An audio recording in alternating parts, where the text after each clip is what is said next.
It's protected. Ethos, E-T-H-O-S. Ethos.com/Mike. Do you have $10,000 or more in credit card debt? Are you barely getting by making minimum payments? With credit card debt reaching all-time highs, National Debt Relief is letting everyone know about great debt relief options now available to help people with overwhelming credit card debt. These options may reduce a large portion of your credit card debt. Get a free debt relief consultation when you call 800-304-3399. 800-304-3399. That's 800-304-3399.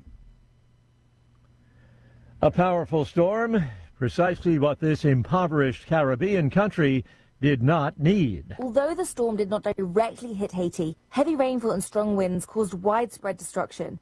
The Haitian Transitional Council has declared a 3-month-long state of emergency in the hardest hit areas. Hurricane Melissa swept across the Caribbean over a number of days, leaving behind a trail of devastation in Jamaica and Cuba. But Haiti was already grappling with humanitarian, political and security crises, severely hampering rescue and cleanup efforts. The BBC's Mimi Swaby. Firefighters in Rome have extracted a worker who was trapped beneath rubble after a 13th century tower partially collapsed.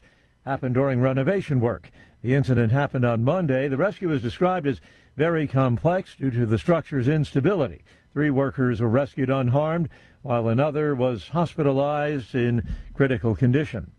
News and analysis, townhall.com. When it comes to college hoops rosters, a $20.5 million salary cap feels more like a suggestion than a rule. College basketball navigating a new financial landscape with schools allowed to pay players, but most of the money goes to college players. The 2025-26 season will reveal how financial dynamics affect basketball. Some players like BYU recruit A.J. Dibansa have secured very lucrative NIL deals. St. John's coach Rick Pitino has leveraged these opportunities, but the impact of third-party scrutiny remains to be seen. Jason Walker reporting. Falling energy prices put something of a dent in the bottom line of the Saudi oil giant Aramco, reporting a profit of only $26.9 billion, that in the third quarter. More on these stories, townhall.com. It's the Michael Patrick Leahy Show, broadcasting live from downtown Nashville. Now, here's Michael Patrick Leahy. Good morning to all of our listeners across the John Fredericks Media Network and watching us on X Live and Roku TV, Apple TV, Fire Stick, or YouTube, and soon to come Rumble, I think. All right. Well, it's that time of day again, folks. It's time for the Morning Rundown, which is brought to you every day at this time by our friends at the Glock Store, glockstore.com, located right here in Nashville, Tennessee, just a couple miles from the airport. Here we go. Here is the Morning Rundown for Tuesday, November 4th, 2025. Number 1, former Vice President Dick Cheney has died at the age of 84. Heart failure and pneumonia cause of death. A former 3-pack-a-day smoker for a couple decades, he had his first heart attack when he was 39. For much of his career, he was Darth Vader to the left, but in the age of Donald Trump, he became the darling of the left as his daughter, Liz Cheney, led unsuccessful efforts to derail Donald Trump. Number 2, former FBI Director James Comey is in, all caps, big trouble. As his own notes reveal, he knew his buddy was leaking to the New York Times. It's in his own handwriting in documents submitted to the federal district court where he's been charged with lying to Congress and obstruction of justice. Yeah, it's going to be a tough one to get out of there, James. Number 3, it's election day today in Virginia and New Jersey. Gubernatorial races there and mayoral races. You know, the big one in New York City where the Muslim Marxist from Manhattan, Zoran Mamdani, is expected to win handily over Andrew Cuomo. We'll see. But then there are a couple of other leftists in Seattle and Minneapolis, I think, that are up for election. We'll see how that all plays out. Number 4, Tom Pappert joins us at the bottom of this hour. We'll talk about convicted former Tennessee state legislator Robin Smith, who has been convicted, part of this weird little chump change scam that she was involved in with the former speaker Glenn Cassida and his assistant Cade Cothran. Cassida and Cothran were convicted of felonies, and each are going to serve 2 or 3 years in federal prison.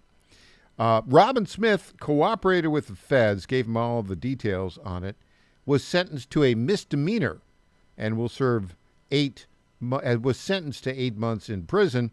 Now she's asking Donald Trump for a pardon. We'll talk about that with Tom at the bottom of this hour.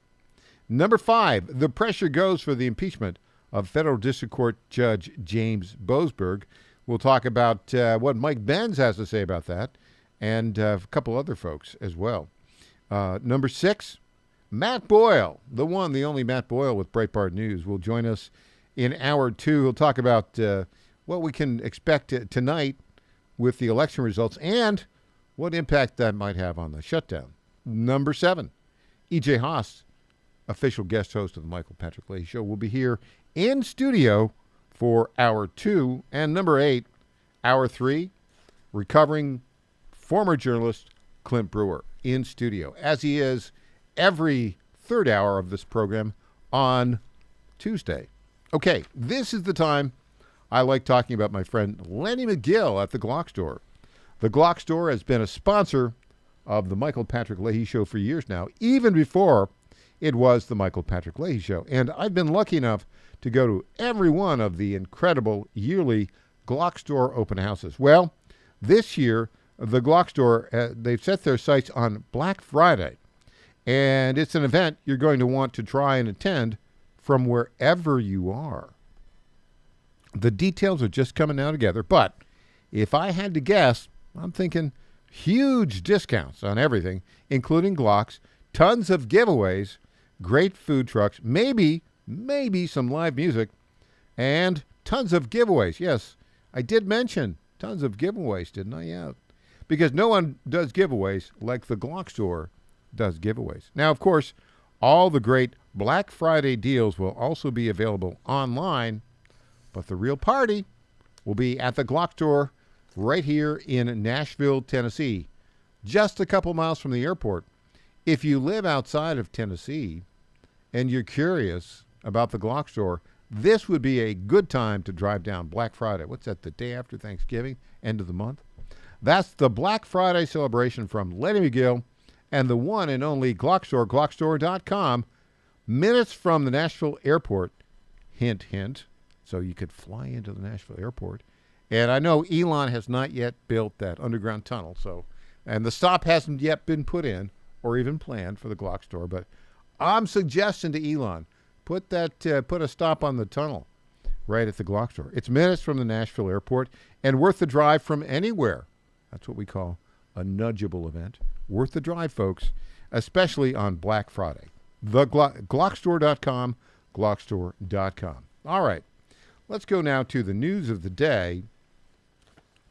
And Dick Cheney died, I guess, early this morning or late last night at the age of 84.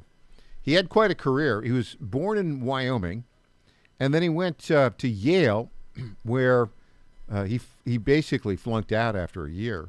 And he went back to Wyoming and graduated from the University of Wyoming, then went on Capitol Hill and had a stellar, superlative career. He was, elected to Congress, served as Secretary of Defense on 2 occasions, was George W. Bush's vice president. But after Donald Trump came in, he kind of turned.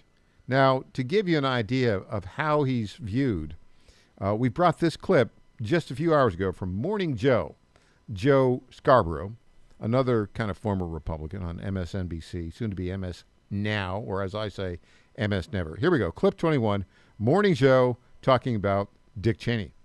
This makes Joe Biden the next president of the United States. Then you had Dick Cheney on the 1-year anniversary of January 6th, one of the darkest days, regardless of the whitewashing of it. by people in the right-wing bubble, in the MAGA bubble. One of the darkest days in recent American history. Yes. Yeah, Dick Cheney and Liz Cheney being the only two Republicans that showed up on the House floor for the one-year commemoration of an event that the families of 4 police officers believe led to their deaths. Okay, we got to pause it. Notice how he framed that. No police officers died that day. One person died that day, Ashley Bobbitt, who was shot and killed by a Washington, D.C. Police officer. And really, the circumstances of that death are still obscured. Let's continue. All of those today who will certainly say, perhaps on the far left and far right, oh, that was nothing.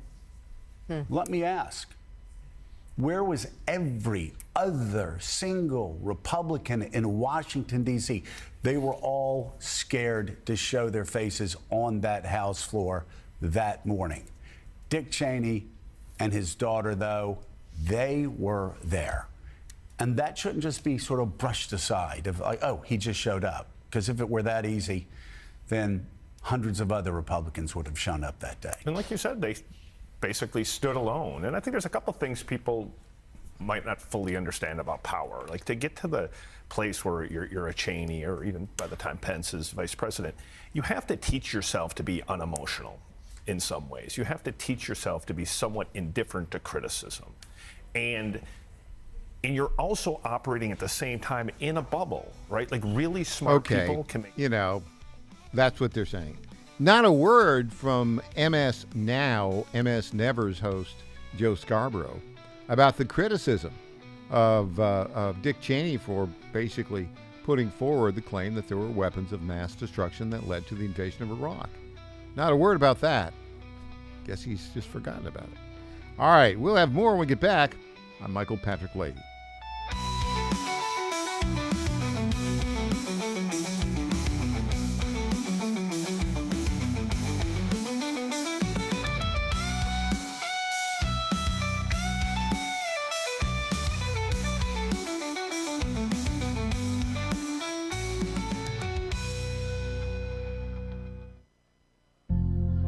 Ponder this. Adding a drop of water to a mostly filled glass of water would not make a noticeable difference. However, adding a drop of arsenic to the same glass of water could be deadly. Likewise, how is it that one person can change the world and another make no noticeable difference? This is the case of a man named Charlie Kirk. He was like a drop of sanity in a culture that is overflowing with insanity. Charlie was not an elected official. He wasn't a powerful businessman. He wasn't even a household name. But Charlie was a man driven by his love for the Lord, his love of family, and his love for country. He knew America was the greatest country in the world, and he saw how his young people were being led astray by unhealthy and anti-Christian ideologies. Charlie was sent by God to be an inspiration to many. If you listen to God's calling as Charlie did, it could perhaps change your life and the lives of those around you like you never thought could be possible. Call on God and ask Him to send you, and be prepared. He will. I'm Susie Kelly at ponderfulmoments.org. Is your fur baby looking a bit rough? Transform them from shaggy to snazzy with Befur and After Pet Grooming in Marietta, Georgia. Their top-notch groomers pamper your pups with baths, custom cuts, and nail trims that'll have them strutting like show dogs. From mobile grooming vans to their cozy salon, they'll make your pet spa day a tail-wagging blast. Book now at BefurandAfterGrooming.com. Befur and After, where pets go from grr to glamorous. Woo. Ghazala Hashmi is masquerading as a moderate, but she's really a dangerous far-left radical. The facts? Crazy far-left groups bankroll Ghazala Hashmi's campaign, and Hashmi repeatedly voted for taxpayer-funded tuition and driver's licenses for illegal immigrants. She even co-sponsored legislation to lower the penalties for criminals who assault police officers and firefighters. Ghazala Hashmi, masquerading as a moderate, too radical for Virginia. I'm John Reed, candidate for Lieutenant Governor, and I sponsored this ad. Have you looked at your power bill lately? Electricity prices are at all-time highs, and they're only going up. Even worse, power outages are becoming more and more common. In fact, according to the Department of Energy, blackouts could increase 10,000% over the next few years. If you don't have a backup generator for your home, it's time to get one. But gas generators, they're loud, high maintenance, and they produce dangerous exhaust fumes. The Grid Doctor 3300 solar generator from My Patriot Supply is different. It's whisper quiet, requires no fuel, and it's safe to use indoors. Yet, it delivers enough power to run almost anything in your home. Best of all, you can get a Grid Doctor 3300 for $0 down and as little as $104 a month when you shop at MyPatriotSupply.com. That's right, 3,300 watts of backup power delivered to your door for as little as $104 per month. See the page for more details at MyPatriotSupply.com. That's MyPatriotSupply.com. I'm Lenny McGill, founder and CEO of GlockStore.com. For over 30 years, I've supported the Second Amendment rights of free men and women to protect themselves and their families with firearms. We offer the very best in both selection and prices on Glock handguns, custom Glocks, Glock magazines, and high-performance shooting accessories at GlockStore.com. We also have the finest retail showroom and our Shoot 270 shoot rooms right here in Nashville, Tennessee. Come visit us at GlockStore.com, and you'll be glad you did. This is State Senator Mark Pody. Government is limited to what it is supposed to do. One of the things that is critical that we're supposed to be working on is transportation. Here in Middle Tennessee, our roads need more help. As your state senator, we are focused on getting more money reoccurring without a new tax increase for our roads here in Tennessee. This is State Senator Mark Pody. Paid for by Campaign for Mark Pody, Christina Hibden, Treasurer. Now more than ever, President Trump needs battle-tested conservatives fighting alongside him to save our country. That's why Trump endorsed Matt Van Epps for Congress. West Point grad, 9 combat tours, decorated Army vet. Matt Van Epps has devoted his life to defending America and the conservative values we cherish. Endorsed by Trump, fearless conservative. Tennessee's Matt Van Epps for Congress. School Freedom Fund is responsible for the content of this ad. This is Michael Patrick Leahy. Join Rutherford County Mayor Joe Carr, Senator Marsha Blackburn, Congressman Tim Burchett, and Knox County Mayor Glenn Jacobs and me at T-Bones and Politics 2025 on the evening of November 10th in Murfreesboro for a night of great food, good fellowship, and inspiring political speeches. Get your tickets now. They're going fast at tbonesandpolitics2025.com. This is a great annual event. This year, musical entertainment will be provided by the Tremolo Honey Band. If you haven't heard them before, they are absolutely fantastic. This special event is sponsored by Barrett Firearms, Old South SRM, Moody Excavating, Azure Flight Management, and SEC Engineers. So go right now to tbonesandpolitics2025.com and get your tickets for T-Bones and Politics. It's an evening of great food and fun on November 10th. I'll see you there. Paid for by Joe Pack, William Ronsley, Treasurer. Welcome back to the Michael Patrick Leahy Show. Now, here's Michael Patrick Leahy.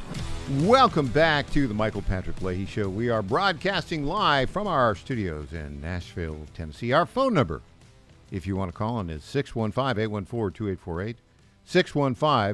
615-814-2848. Did I get that right, Patrick? I think I did. 615-814-2848. Now, we go through this all the time. Just a reminder, we just need 3 things from you if you call in. Number 1, your name. Number 2, your state of residence. And number 3, your topic. 615-814-2848. 615-814-2848. Well, a couple things going on. I want to talk about the directness of Donald Trump. Now, he has really gone after the cartel members, both in Venezuela. Well, so far, the drug runners coming out of Venezuela. And he had a very stark and direct message for the dictator who runs Venezuela. Most people call this dictator a narco-terrorist, Nicolas Maduro. Yeah, he used some pretty frank language about the guy. But now it is very clear that we are going after the drug runners, the cartel members who are bringing drugs in from Venezuela. Now, we've not really had any military attacks on the cartel members in Mexico yet, but it's coming. Now, one of those regime media reporters asked President Trump a question about this. And let's hear the question, his answer, and then I'll give you some direct analysis. And briefed them on the operations. No, we against will these. go. I said. You will go, and we it would will be go. difficult for them to object. I don't see any loss in going. No reason not to. You know, they'll always complain. Oh, we should have gone. So we're going to definitely. I'd like to just tell you, let's go. We'll go. And Mr. We're going to President, tell them what we're going to do, and I think they're going to probably like it, except for the radical left lunatics. And Mr. President, if you are declaring war against these cartels, and Congress is likely to approve of that process, why not just ask for a declaration of war? Well, I don't think we're going to necessarily ask for a declaration of war. I think we're just going to kill people that are bringing drugs into our country. Okay? We're going to kill them. You know, they're going to be like dead. Okay. Now, that is another Trump communications masterpiece. And I really like the way the president handled that Weasley question. Because, you know, this is what they do. They set up, as in the question, an absurd hypothetical. Well, why don't you declare war on these narco-terrorists? Remember, they are, you know, they're quasi-national. They're supported by the dictator down there. And we're not going to declare war against the government of Venezuela. We're not going to declare war against the government of Mexico to get rid of these cartels. We're just going to kill all the people that are bringing illegal drugs into the country. And now it's interesting, and that shows you the bias of the media, the way they pose that question. It is true that only Congress can declare war if there's a war between two nations. But there's something called the War Powers Resolution, or some people call it the War Powers Act, passed by Congress in 1974. What does that do? That gives the president the plenty of opportunity, plenty of leeway to control our troops when there's an attack or an invasion or an incursion. And all the president has to do is, within 48 hours of the military attack by our troops on invaders or those who are involved in an incursion, is they must inform members of Congress. Then those troops can be in wherever they need to be, in whatever foreign country, militarily engaging with our enemies for 60 days. This is under the War Powers Resolution Act. Then, if the president wants, he can extend that for another 30 days. This has been a contentious battle, if you will, between Congress and the executive for many, many years. No president really liked the War Powers Resolution Act, but they've complied with it. But the issue of, you know, what level of military engagement can the president undertake without the approval of Congress, right? The Constitution says the Congress can declare war, but there's this 90-day period. As long as he informs the Congress, you know, in the modern world, you got to move fast, right? So the president is basically saying that. And his answer, in essence, undercut this Weasley question from a reporter trying to say, well, trying to induce a declaration of war. That's just not appropriate or relevant. Now, Stephen Miller was on a roll the other day, and here's what he had to say about how Democrats are approaching the United States government today. Dangerous movement. And what you're seeing in New York City with Mamdani, that is the future. A party that believes in no bail, a party that believes in no jail, a party that believes in no borders. But here's one group they do want to put in jail. They're political enemies. Like good commies, they will not arrest the criminals. They won't arrest the gang members, but they will arrest their political opposition. That's how society dies, Sean. That's what we're up against now. Yeah, well, he's right about that. What we're up against is evidenced in Zohran Mamdani, the Muslim Marxist from Manhattan who's running for mayor. Today is election day. We'll know the results, in about 10 hours, I think. Here he is extolling his communist plan. Clip 3. Donald Trump is threatened by our campaign. He's threatened by it because, like his, we've diagnosed the crisis in working class New Yorkers' lives, the cost of living. But unlike him, we're actually going to deliver on that.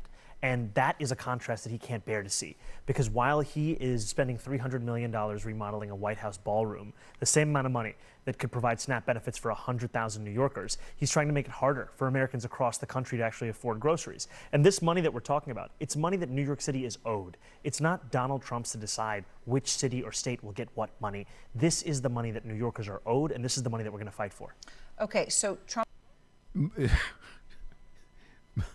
How do you unpack this level of lie from Zoran Mamdani? First, the ballroom. It's been needed for a long time. It's being financed by private donors and by Trump himself. That's point number one. Second, what is this business of we owe New York City money? What is he claiming? Well, the money, he's talking about food stamp benefits, right? Well, the Democrats, the pals of Zoran Mamdani, have shut down the government since October 1st. And $8 billion of SNAP benefits, the food stamp benefits, can't be spent because they haven't been appropriated by Congress. And so this whole business of it owing to the city of New York, who's stopping the distribution of those funds? It's the Democrats. It's Hakeem Jeffries, the Speaker of the Minority Leader in the House, who just endorsed this Mamdani character. So, I mean, that's just beyond ridiculous. The other thing to say about this is, yeah, there are some funds for emergencies not designed for SNAP that can be authorized. A federal district court judge said, "Oh, you got to give that money to SNAP." Well, it's $5 billion out of $8 billion needed, and the administration of it's going to take a long time. So maybe half of these benefits will be distributed at some point. So it's a non-starter. When we come back, some local Tennessee news. Tom Pappert, Robin Smith, who's been convicted for fraudulent activity in a federal district court, is going to ask President Trump for a pardon. What's the deal on that? Tom Pappert will let us in. And then we got some Lee Beeman news. Kind of a fun story about Lee, our good friend. Back after this.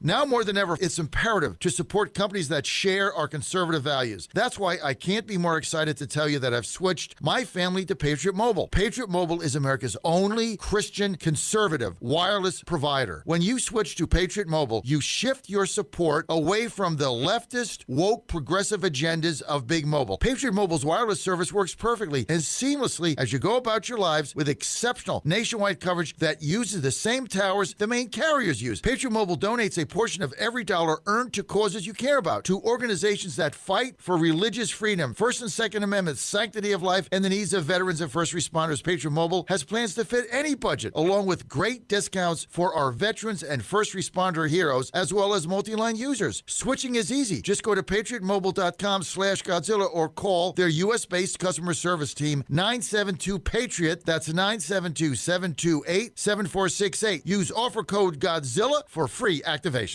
Did you ever stop and think, why do the wealthy pay less taxes than we do? One reason, they take full advantage of the IRS tax code. Today's tax code is over 2 million pages. Who can read that? Remember the 2016 debate with Hillary Clinton?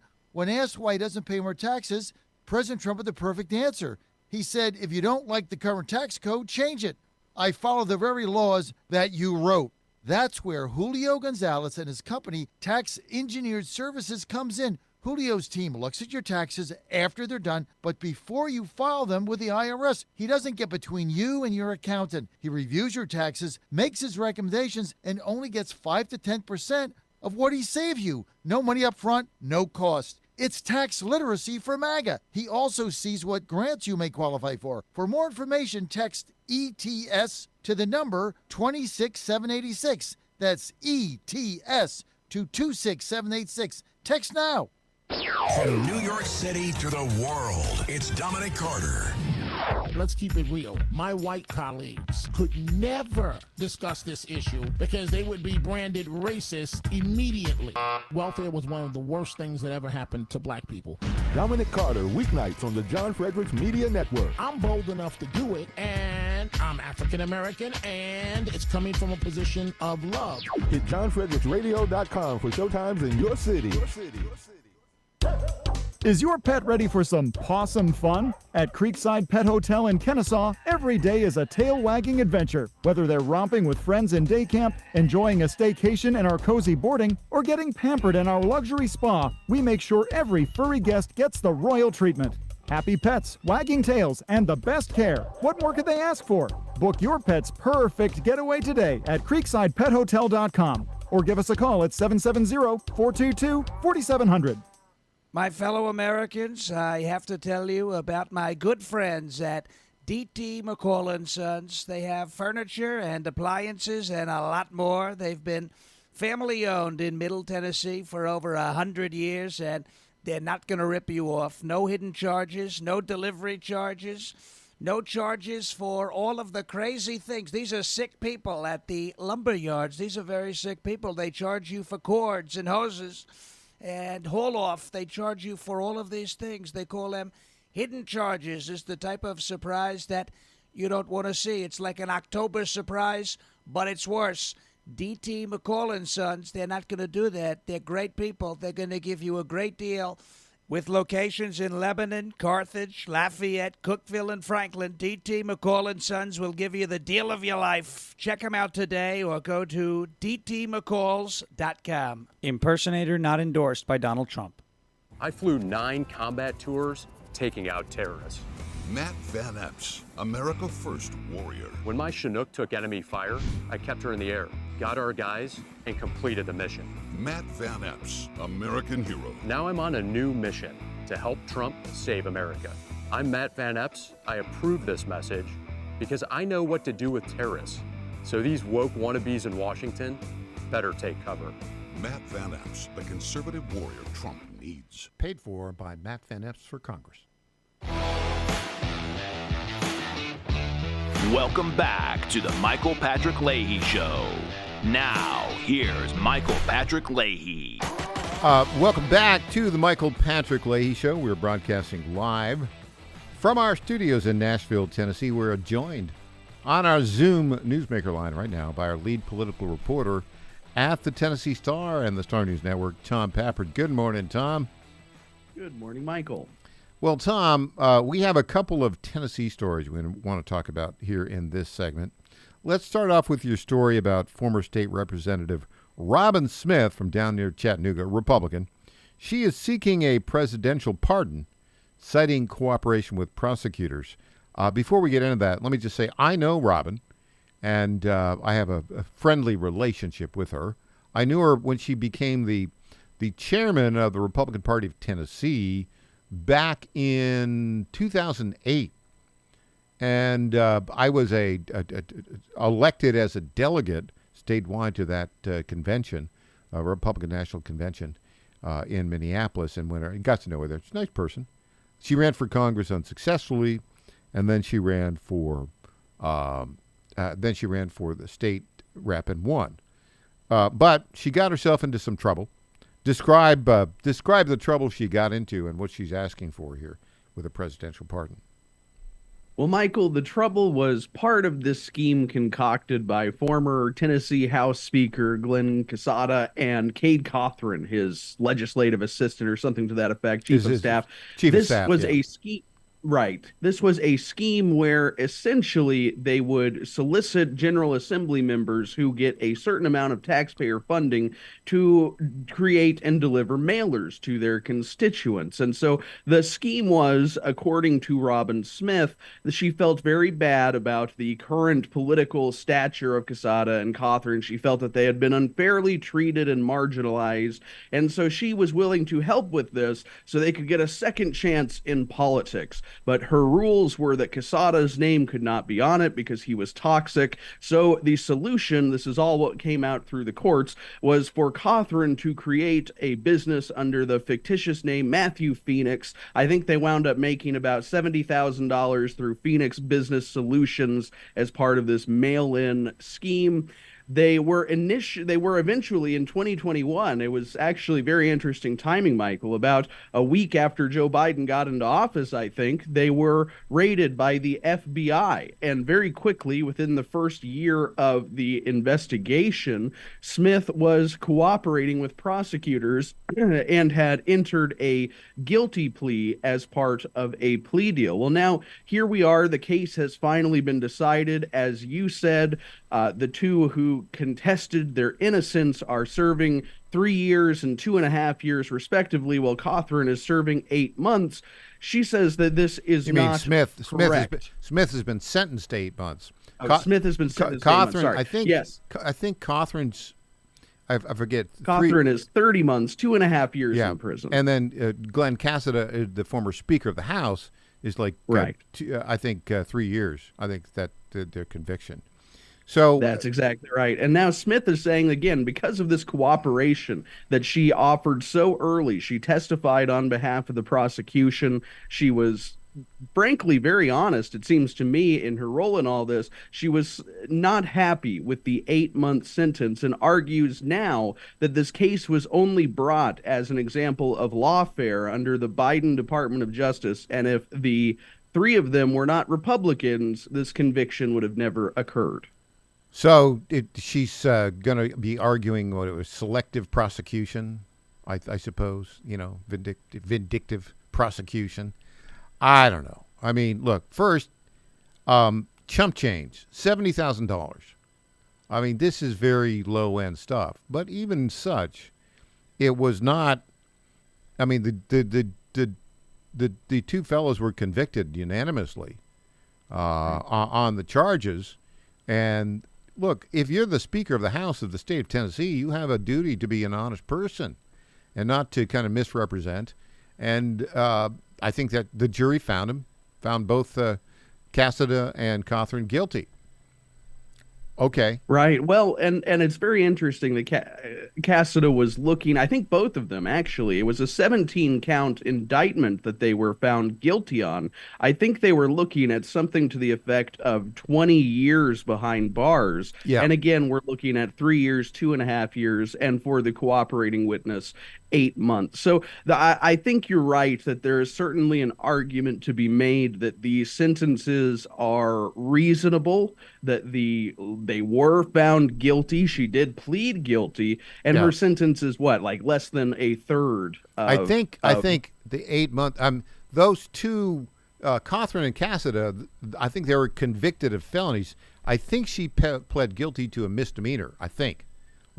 Because it was only eight honest months. Services fraud. That is correct, Michael. Exactly. So now she's trying to say this is part of the Biden Department of Justice lawfare thing. It's a bit of a stretch. I mean, I don't think her case is at all similar to. Let's talk about Stuart Parks, our buddy who spent 20 minutes in the House on J6. But was peaceful and was asked to leave and left. That guy, that guy was sentenced and served 5.5 months in a medium security federal prison, and then a month and a halfway house. That is an example of Biden administration lawfare, it seems to me. But in the case of Robin Smith, she has it's kind of sad in this regard. I mean, $70,000 split 3 ways. That's chump change. Chump change. What are you doing? But it does. Well, and the theory was, again, this is what came out, I believe, through her testimony. The theory was they needed this money, this mailbox money, to get the company off the ground, and they would eventually, using their real names, solicit real clients who would simply be purchasing political services from Phoenix Business Solutions, but it never got that far because, again, Biden's FBI got involved. I mean, I do think you have a duty, even if you're the Speaker of the House, in the state of Tennessee, you got to be trustworthy. You got to be trustworthy, even if with a small amount of money. I think, she's got a right to ask for the pardon, but I don't think the framing is the right framing at all. I don't think framing it as, another example of Biden law. I mean, they probably went after him because they're Republicans. Okay, but is that selective prosecution? I think it's a very hard case to make. Look, I wish Robin well, but we'll see how that all plays out, right? I mean, she's been sentenced 8 months in prison. And, she admitted she did a crime. Now she's asking for a pardon. The president can pardon her. He might. And I think certainly, a lot of people in the Smith household would be happy about that. I don't think a lot of people would be all that upset. But then I do think, though, that, the Tennessee Republican Party is really distanced itself from all three of these characters, really. And they're not going to be nobody who's currently an elected official in Tennessee or is affiliated with the Tennessee Republican Party is going to be writing a letter asking the president to do this pardon or commutation. It's a pardon they're asking for. I don't think she'll get a pardon. She might get a commutation, maybe, but probably not. We'll see. Well, good reporting on that, and Tom, I want to switch gears to something kind of fun. And that is our very good friend, esteemed conservative, very successful businessman, Lee Beaman, who ran the Beaman automotive dealerships here for many years, sold them, and is a very highly respected conservative donor. And helped get the Tennessee Star started 8 years ago when he was with Beaman. He's now on the board of Tennessee Valley Authority. Tell us how that came about. Well, Michael, it's very interesting. I think Tennessee really has an outsized level of importance in 2025 under the Trump administration, and that's because it has really great people in it. Some of them are in politics. Governor Bill Lee obviously has a line to the president. So does Marsha Blackburn, even the mayors like Glenn Jacobs. Of course, President Trump likes him as well. But Tennessee, of course, has a unique benefit to people like Kid Rock being affiliated with the state. And in an interview late last week, that is who Lee Beaman said helped get him a seat on the board of the TVA. His wife convinced him that he wanted the job, and he began calling around thinking, who do I know who might be able to get me a minute with President Donald Trump? He called Guy Ritchie, Kid Rock, and he said 20 minutes later, Kid Rock called back and told him the job was his. Kid Rock called up Trump and said, hey, let's go, right? I know a guy. He's really good. I know He's a guy. An entrepreneur. You can just imagine how the phone call went. Lee's just one of those guys that everybody respects in town. He really is. And he's a very gracious person. I think he'll do a great job in the Tennessee Valley Authority. Were you able to get any comment from Kid Rock? Michael, maybe I'll reach out to the publicist today. Maybe Lee Beaman can give us Kid Rock's phone number at the end of all this. So here's what I'd like you to do. Now, Kid Rock's got a restaurant downtown Nashville. Maybe we'll go down there and do a show from there. But I would really like to see Kid Rock on this show. Don't you think that'd be fun? He's like me. He's a Yankee. He's a Michigander, though. But he saw the light, and he moved down to Tennessee. He loves it here. I was going to say, I think he actually closed his restaurant. I could be wrong about this, but from memory, I think he closed his restaurant in Detroit and completely moved his business operations, at least, to Nashville, Tennessee. By the way, he stayed open during COVID. He tried to defy all of the orders until they were threatening him with massive fines. And just recently, like 3 months ago, during the big immigration crackdown in Nashville, he stood with the president and said, I don't care if my service workers are alleged to be illegal immigrants. They need to be taken out of the country if so. A true Trump supporter since 2016. He should be on the show. When we come back, our buddy Mike Benz is laying out not just the case for impeachment against Judge James Boasberg. He's also talking about the possibility of some criminal charges. Back with Tom Pappert. He'll lay that out for us after the break.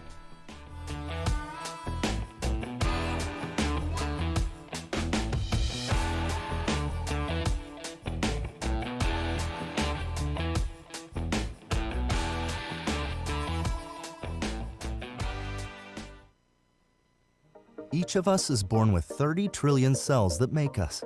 These cells determine how we feel, perform, sleep, focus, and how long we live. And to live our best life, all we have to do is feed our cells properly. But most supplements don't reach our cells, keeping us from reaching our full potential.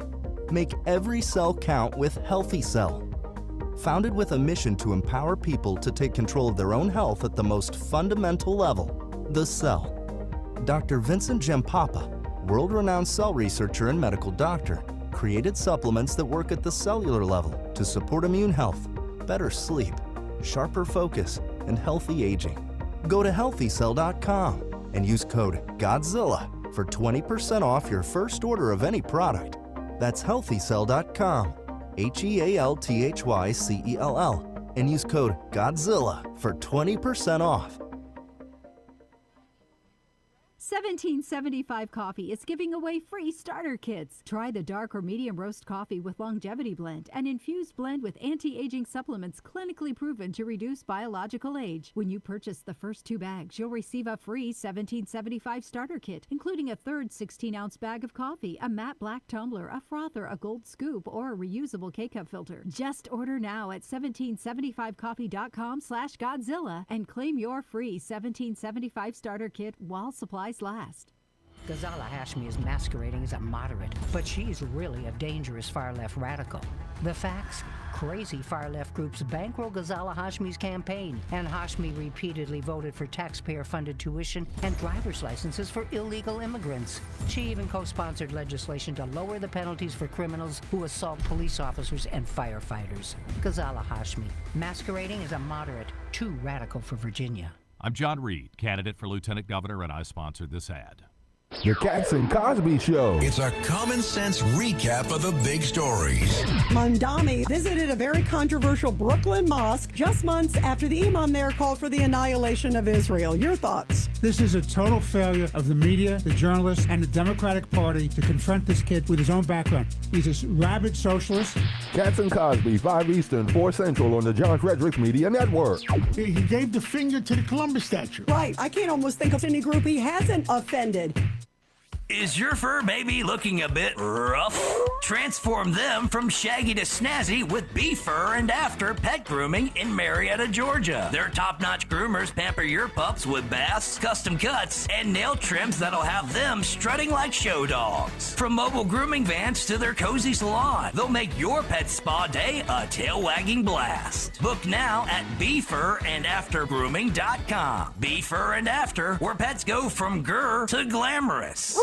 Hey there, it's Lenny McGill, founder and CEO of GlockStore.com. For over 30 years, I've supported our Second Amendment rights with GlockStore.com, the world's #1 source for Glock handguns, parts, and accessories. I also support accurate, unbiased journalism like The Michael Patrick Leahy Show. His team broke the Kilmar Abrego Garcia traffic stop and was the first to obtain that video. Independent journalism at its finest. Visit us at GlockStore.com, listen to Michael Patrick Leahy, and make America great again. This is State Senator Mark Pody. Government is limited to what it is supposed to do. One of the things that is critical that we're supposed to be working on is transportation. Here in Middle Tennessee, our roads need more help. As your state senator, we are focused on getting more money reoccurring without a new tax increase for our roads here in Tennessee. This is State Senator Mark Pody. Paid for by Campaign for Mark Pody, Christina Hibden, Treasurer. Welcome back to the Michael Patrick Leahy Show. Now, here's Michael Patrick Leahy. Welcome back to the Michael Patrick Leahy Show. We are indeed broadcasting live from our studios in Nashville, Tennessee. Tom Pappert on the Zoom Newsmaker line with us. Tom, so I wrote a very detailed analysis of why Judge James Boasberg should be impeached for, in essence, issuing an illegal court order, a gag order, that deprived Senator Marsha Blackburn and 8 U.S. senators of their due process rights. But you have got a story that says, oh, wait, there's more. Mike Benz says this guy should be criminally prosecuted. Give us the details. Well, Michael, it's an interesting case, and I'm not sure whether the Department of Justice has the mettle to make it, but I think it's a very important thing to talk about.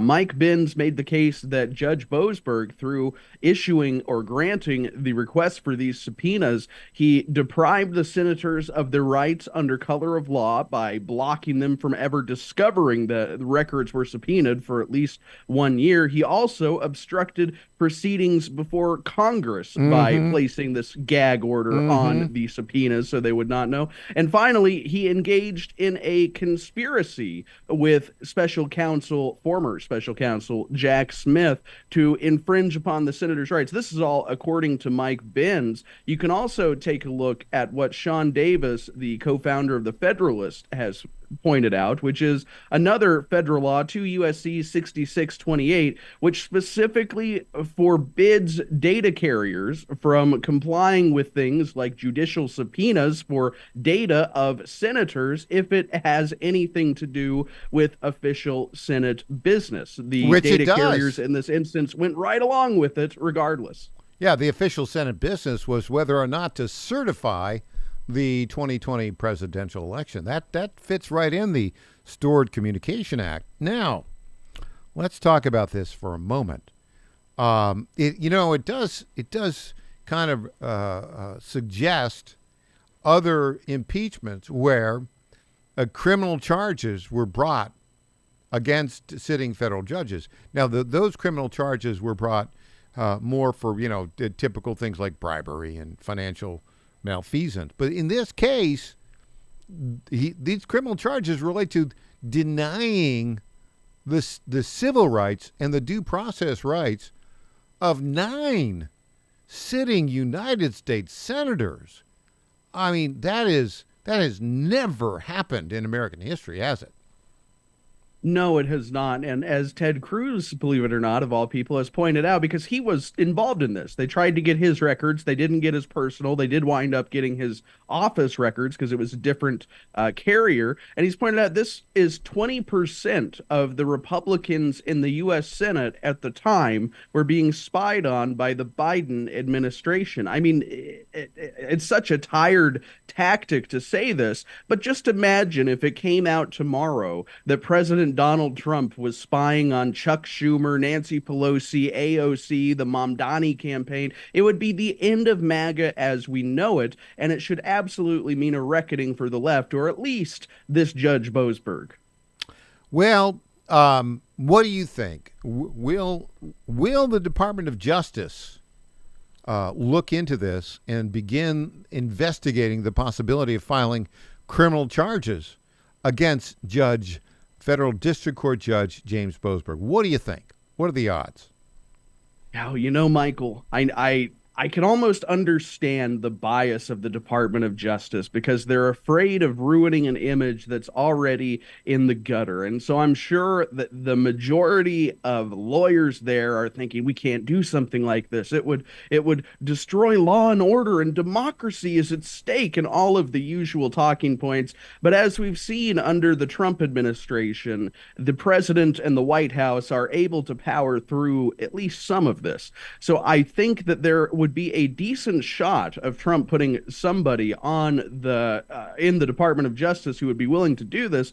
The problem would, of course, be where would you prosecute such a case if it has to be in the Washington, D.C. courts? Well, you might have a hard time getting a conviction in a city that votes 99.8% Democrat. Although I still think in a situation like this, perhaps if there is an impeachment trial and a criminal investigation concurrently, perhaps the good judge will realize that retirement doesn't look so bad. Look, I have a recommendation. These suits should be brought in the 9 states where the Republican senators reside. That's where the suit should be brought. And look, criminal charges against a federal district court judge in 9 states that are, by definition, red states, I think that's going to send, first, it's legally proper, I believe, but then that's going to send the proper signal to the 200-plus radical activists Obama-appointed, Biden-appointed federal district court judges who just think that they actually are the executive branch of the government and not the judicial branch.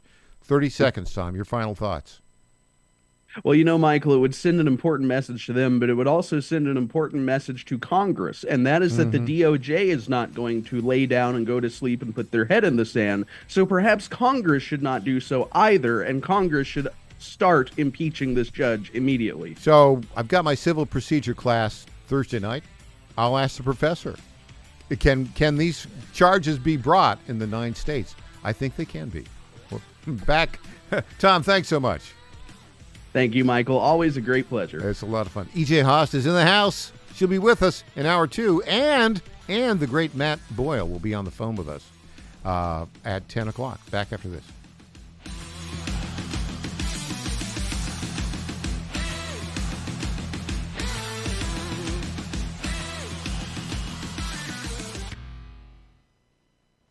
In 2008, the amount of concentrated time people could spend on a task without becoming distracted was 12 seconds. 5 years later, it was only 8 seconds, 1 second less than a goldfish. If you're often distracted or have trouble recalling information, you're likely to fall behind in the demanding, fast-paced 21st century. In other words, brain performance is more critical now than ever. Boost your brain power with Healthy Cells Focus Plus Recall. Science-backed nootropics to help you sharpen focus, concentrate longer, enhance recall, improve mental speed, learn rapidly, and be more alert. It's a pill-free brain supplement made with maximum absorption ingestible gel technology, designed to feed your brain at the cellular level. Take it for a test drive. Go to healthycell.com and use code GODZILLA for 20% off your first order of Focus Plus Recall. That's healthycell.com, code GODZILLA for 20% off. Ghazala Hashmi is masquerading as a moderate, but she's really a dangerous far-left radical. The facts? Crazy far-left groups bankroll Ghazala Hashmi's campaign, and Hashmi repeatedly voted for taxpayer-funded tuition and driver's licenses for illegal immigrants. She even co-sponsored legislation to lower the penalties for criminals who assault police officers and firefighters. Ghazala Hashmi, masquerading as a moderate, too radical for Virginia. I'm John Reed, candidate for lieutenant governor, and I sponsored this ad. John Fredericks loves his radio and TV audience, but did you know how to follow the Godzilla of Truth wherever you go? Download the John Fredericks Radio Show app to listen live nationwide. For the daily chit-chat, Trucking the Truth, download the Getter app and join the morning fun on Getter Live from 6 to 10 a.m. Follow John Fredericks on Getter, Truth Social, or Twitter at JF Radio. WJFN W224EB 92.7 FM Chester, W299DB 107.7 Bon Air, 100.5 FM Goochland, and WJFV. Breaking news this hour from Town Hall. I'm Rich Thomason. He had a decades-long career in public service as a White House Chief of Staff, a Congressman, Defense Secretary, and Vice President. Dick Cheney has died. Back in 2015, he spoke of how he would like to be remembered. Here was a believer in America, so fortunate in his life experiences, so blessed in his friends, and so grateful all his days to have served as Vice President of the United States of America. Dick Cheney was 84. Voters in New York City heading to the polls today to elect a mayor. The contest pits self-described Democratic Socialist Zohran Mamdani against independent Andrew Cuomo and Republican Curtis Sliwa. President Trump, describing Mamdani as a communist, has endorsed Cuomo while admitting that he is no big fan of the former New York governor. Voters in Virginia and New Jersey choosing governors today in closely watched contests. The New Jersey race between Democrat Mikey Sherrill and Republican Jack Ciattarelli said to be especially close. While in Virginia, voters choosing between Republican Winsome Earl Sears, current lieutenant governor, and Democrat Abigail Spanberger.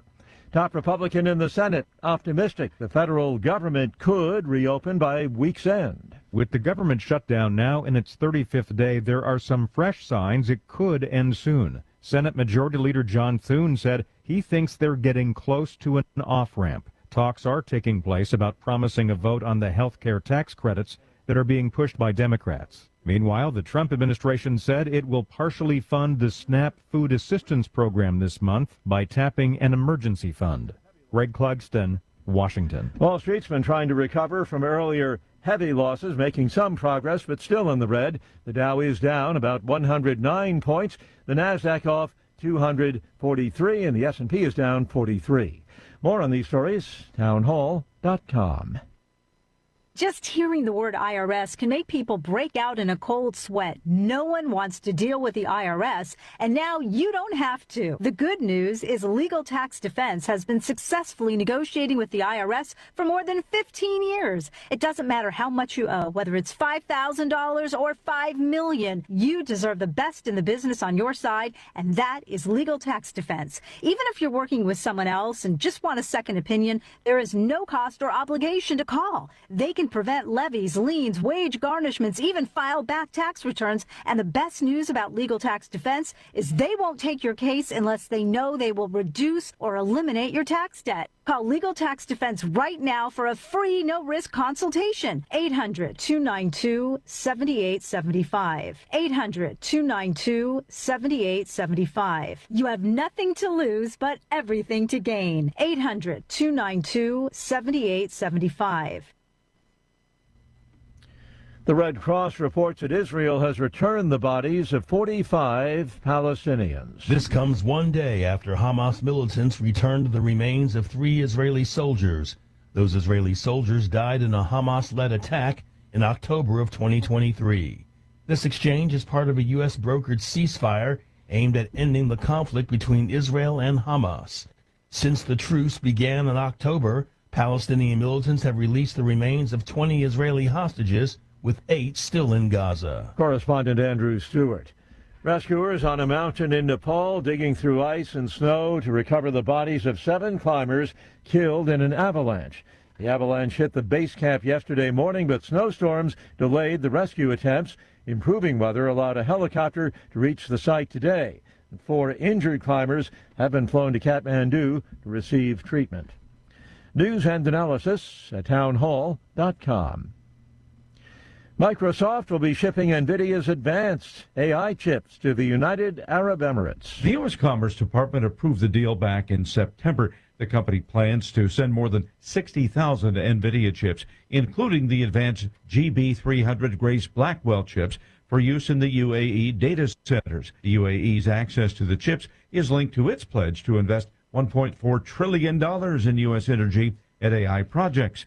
Microsoft's announcement, part of its $15.2 billion investment in UAE technology. Bob Agnew reporting. Starbucks forming a joint venture with a Chinese investment firm to operate Starbucks stores in China. Under that agreement, Chinese interests will acquire a 60% stake in Starbucks retail operations in China, which is valued at $4 billion. Starbucks initially entered China close to 30 years ago. More on these stories at townhall.com. It's the Michael Patrick Leahy Show, broadcasting live from downtown Nashville. Now, here's Michael Patrick Leahy. Good morning. E.J. Haas is in studio on our Newsmaker line right now. Our very good friend, the lead political reporter for Washington, D.C., the political editor for Washington of Breitbart News, my friend for well over a decade, Matt Boyle. Good morning, Matt. Hey, Mike. Thanks for having me. Well, Matt, it's election day, gubernatorial elections in Virginia, New Jersey, mayoral election in New York. Will any Republican win today? It's going to be a tough long shot for, I think, any Republicans around the country to win today. I think that, first off, the best race pickup opportunities for Republicans or win opportunities are probably the Attorney General race in Virginia, where the Democrat candidate was rocked by a text scandal, right? Like where he was wishing death on his Republican opponents, Jay Jones. The Republican incumbent Attorney General, Jason Miyares, has, at least in many recent polls, been leading, but narrowly. So that's probably the best shot. A little bit longer of a shot, but the polls are tight, is in New Jersey, where Republican candidate Jack Ciattarelli is facing off against Democrat Congresswoman Maggie Sherrill for the governor's race there. Ciattarelli got really close last time 4 years ago, but lost. And he's consistently outperformed polls, so he would need to do that again this time. And then I would add that the shot of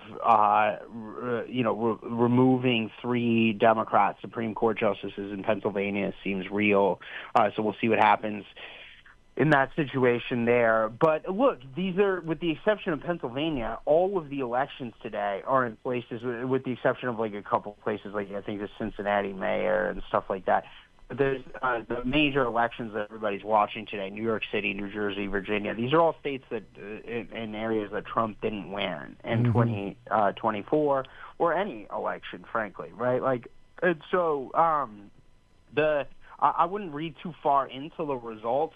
No matter what happens, whether there's upsets or Republican victories or Democrat victories, right? These are blue areas, blue states, and I think that it tells us a lot more about the future of the Democrat Party than it does about the future of Republicans versus Democrats in the national political environment. You're going to see in the aftermath of the election tonight, but the entire political class and establishment national media are going to go and try to read a million things into it and say, oh, this margin's bigger than that one, and this thing, and they're going to try to draw inferences ahead of the midterm elections. And I do think that that probably bodes well for the Republican chances in the upcoming midterm elections, because I think it might project a little bit of overconfidence onto the Democrat side. Democrats have been making a lot of strategic mistakes, I think, since the 2024 election a year ago today, and where they are really desperately trying to figure out their way forward as a party, and they've been essentially hijacked by these radical, extreme, essentially Islamic socialist communists, right? And so Zohran Mamdani is now the leader of the Democrat Party. Assuming he wins tonight, isn't that amazing? He is the leader. Yeah, there is no Chuck Schumer or Hakeem Jeffries anymore. It's Zohran Mamdani. He is the leader of the Democrat Party from this day forward. And frankly, I think that says a lot about where they're going. Okay, so let's go to the day after tomorrow, after the election results come in. Some people are saying that might be a time where this record shutdown might come to an end. Do you have any insight into that, Matt? Yeah, there's some reports out this morning that suggest that might be the case. The hard left of their party, the Mamdanis, the Bernie Sanderses, et cetera, the people that are really in the driver's seat aren't going to want that to happen. But there are negotiations ongoing among senators from both parties. This morning I saw a quote from Senator Susan Collins, who is the chairwoman of the Senate Appropriations Committee, Republican from Maine, and she's up for re-election next year. She's saying that she's hopeful, or at least cautiously optimistic, that they might be able to end the shutdown by the end of the week. And the reason why that's the case is that there's another report, I think from Punchbowl this morning, where they talked to a number of different senators. Apparently there are ongoing conversations that include, among others, Senator Gary Peters from Michigan. He's a Democrat, former chairman of the DSCC, and not running for re-election next year in Michigan, right? So if people like him and Jean Shaheen and Maggie Hassan and Jackie Rosen that have been voting to shut the government down all join the few Democrats that have already been voting to open up the government, we could get to a point where there is they will change the date of the continuing resolution, because the House passed one from late September, since when the government's been shut down, October 1st. That would have funded the government to November 21st. They will move it to either right before Christmas or right after the holidays into January, where they'll have a continuing resolution until then, and then they will try to do the appropriations process in that ensuing time frame. In addition to that, apparently the Democrats are going to get what they were always going to get out of this, right? The Republicans have been clear. I was at the White House on the first day of the shutdown. People can go back and watch this video. I asked the vice president. I got the first question in the briefing room when the vice president, J.D. Vance, came out into the briefing room. I asked him to talk about this, but the point is that he said that because Democrats have been saying they're doing this because they want to extend the Obamacare subsidies, which are expiring at the end of the year. the vice president made it clear that they've been willing to hold votes and negotiations on this after the government's reopened, right? Not while the government shut down, and they don't want to allow the Democrats to take hostages like this. And so that's what the president has said. That's what the administration has said. That's what the Republicans in Congress have said. So they're basically just going to get a promise of a vote by a certain day on a package that would do that. Now the question is will the eventual package actually do that and make it pass, or will it just be some partisan Democrat bill? Sure. I hope that it will actually address the premium hikes that are likely coming. So we'll see if that is the case. But the fact is that that's clearly a Democrat cave, if that's what ends up happening. Matt, I think you're right. Matt, in the studio, you've not met her in person, but I think she's asked a couple questions here before. The official guest host of the Michael Patrick Leahy Show, also a native of Cape Cod, Massachusetts, like you're up in Massachusetts, Matt. Yeah. EJ Haast has a question for you. Hey, Matt. Sure. I actually have a question. So the narrative around the SNAP benefits and all of that being cut off, and now we just learned that they are going to partially fund SNAP benefits going forward. Do you think that's playing in the minds of the Democrats who are like, hey, this is going to run out and there is no more emergency funding? So they kind of have a fire lit under them to get this done, because they're losing that narrative, are they not? Yeah, I think that's a big part of it. I think that's part of it. I think that what you're seeing with the air traffic controllers and the looming holiday travel is another big thing. I think that the troops President Trump, thanks to a generous donation, I think I've seen the reports out there that it was the Melling guy that made the donation, was able to pay the troops, but that's eventually going to run out too. Government workers are not getting paid. Congressional staffers are not, right? So like all of the things of the pain points of the shutdown are building up, and we're at this political moment too, where again they're probably likely headed towards some big victories tonight. That would be my guess at this point, and I would be shocked if the Republicans have a good night tonight on election night. That's typical in an off-year election. So again, like I said before, we wouldn't read too far into it. But I think that the combination of what you're talking about there, about the EBT cards and stuff, right? Like, and we've seen it getting a little bit easier because of what Trump has been able to do, where he was able to partially fund it, and some people got some of their money, right? But the fact is that that pressure point, among other pressure points, as well as the political environment being what it is, all would suggest that they're likely headed towards that. And then the coup de grace that I would add about all of this is that next week the Senate's scheduled to be on recess, and let's be honest, the senators still they don't want to be that. They love being. They like to cut their deal and go home. Yeah, right. Matt Boyle, the great Matt Boyle. Matt, always fun, and both you and I send our very best regards to our former colleague at Breitbart, Joel Pollack, who's now the opinion editor for the California Post. Matt, thanks for joining us today. You bet. Thanks, Mike. All right, the great Matt Boyle. Back with EJ Haast after this.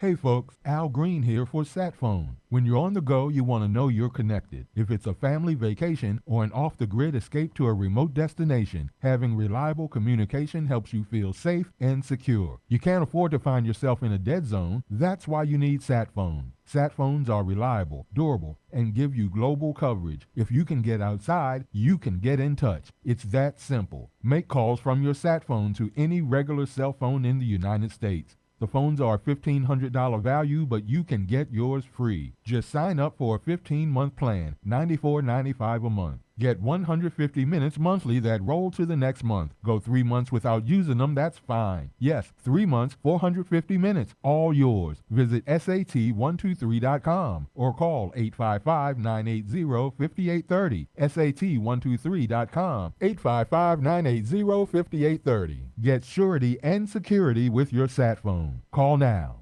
Ghazala Hashmi is masquerading as a moderate, but she's really a dangerous far-left radical. The facts? crazy far-left groups bankroll Ghazala Hashmi's campaign, and Hashmi repeatedly voted for taxpayer-funded tuition and driver's licenses for illegal immigrants. She even co-sponsored legislation to lower the penalties for criminals who assault police officers and firefighters. Ghazala Hashmi, masquerading as a moderate, too radical for Virginia. I'm John Reed, candidate for Lieutenant Governor, and I sponsored this ad. They hate your guts. If you're listening to this message, the woke left doesn't want you to vote. They despise everything we stand for. And they know the only way they can win this election is if conservative Virginia voters like us don't show up.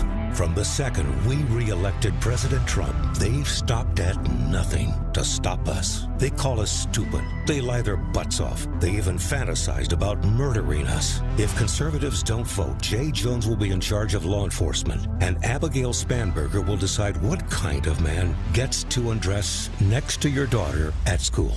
Radical DEI, insane taxes, sanctuary cities that protect criminal illegals instead of us. That's Virginia's future. Unless every conservative votes. So don't let the woke nutjobs take control of our state. Send a clear message. Make your vote count on November 4th. I'm Winsome Earl Sears, candidate for governor, and I sponsored this ad.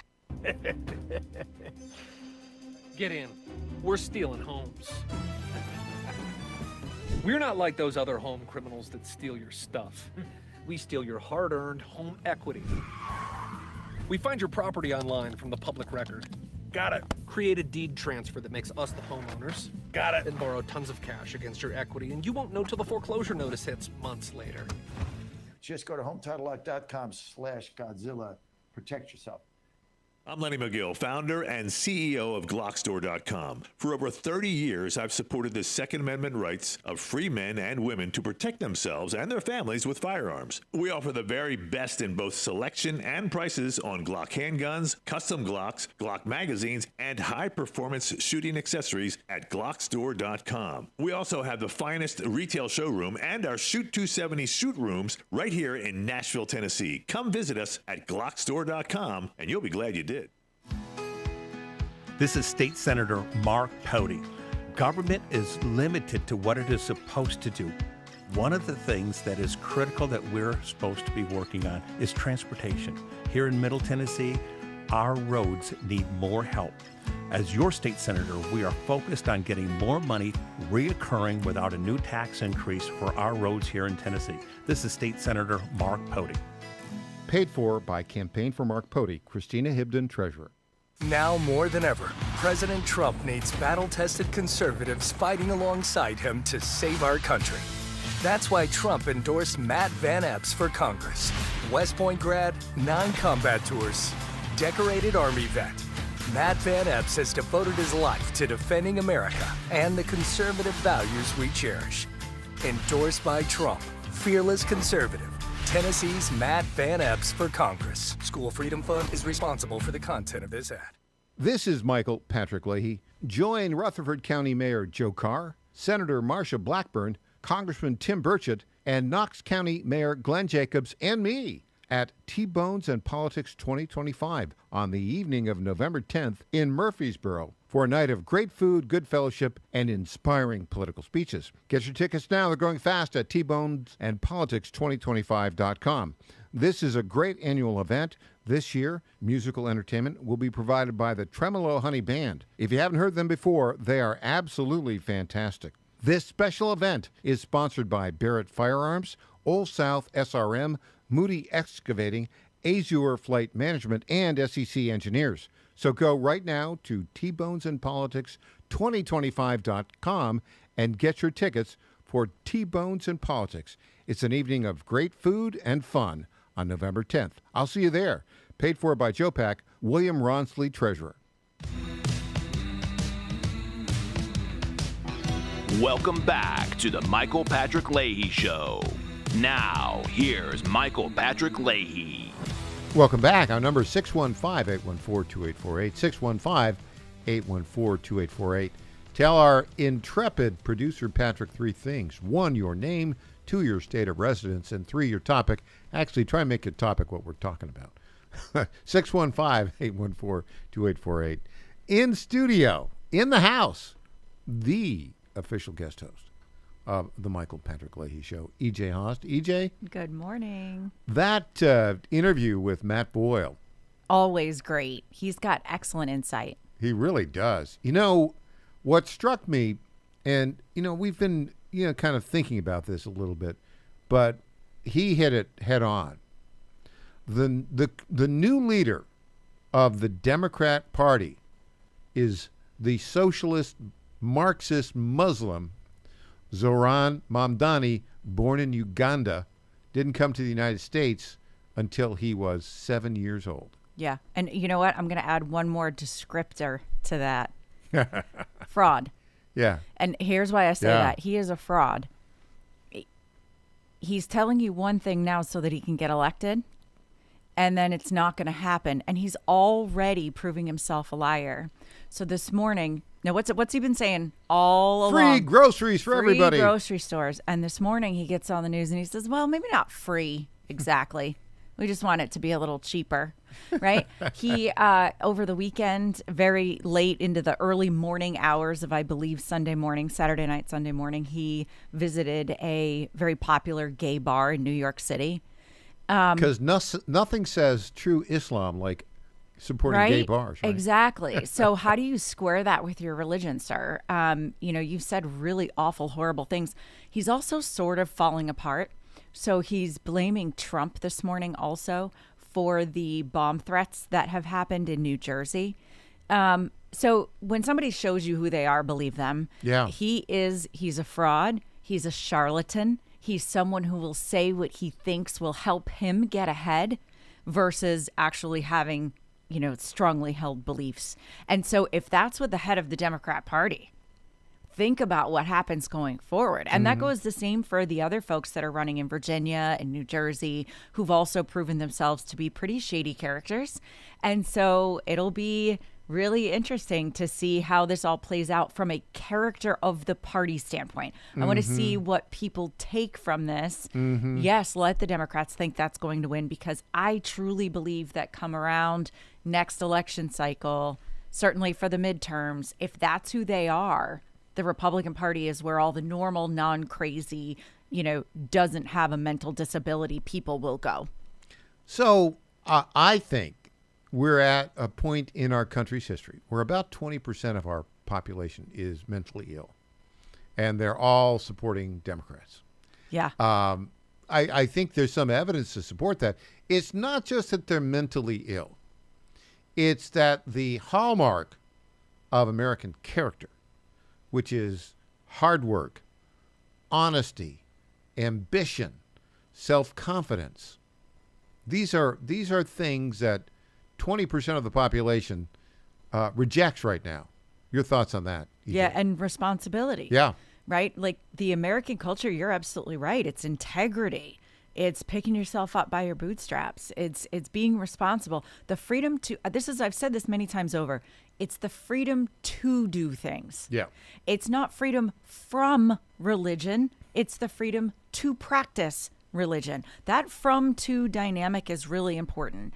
And it's not freedom from oppression or responsibility.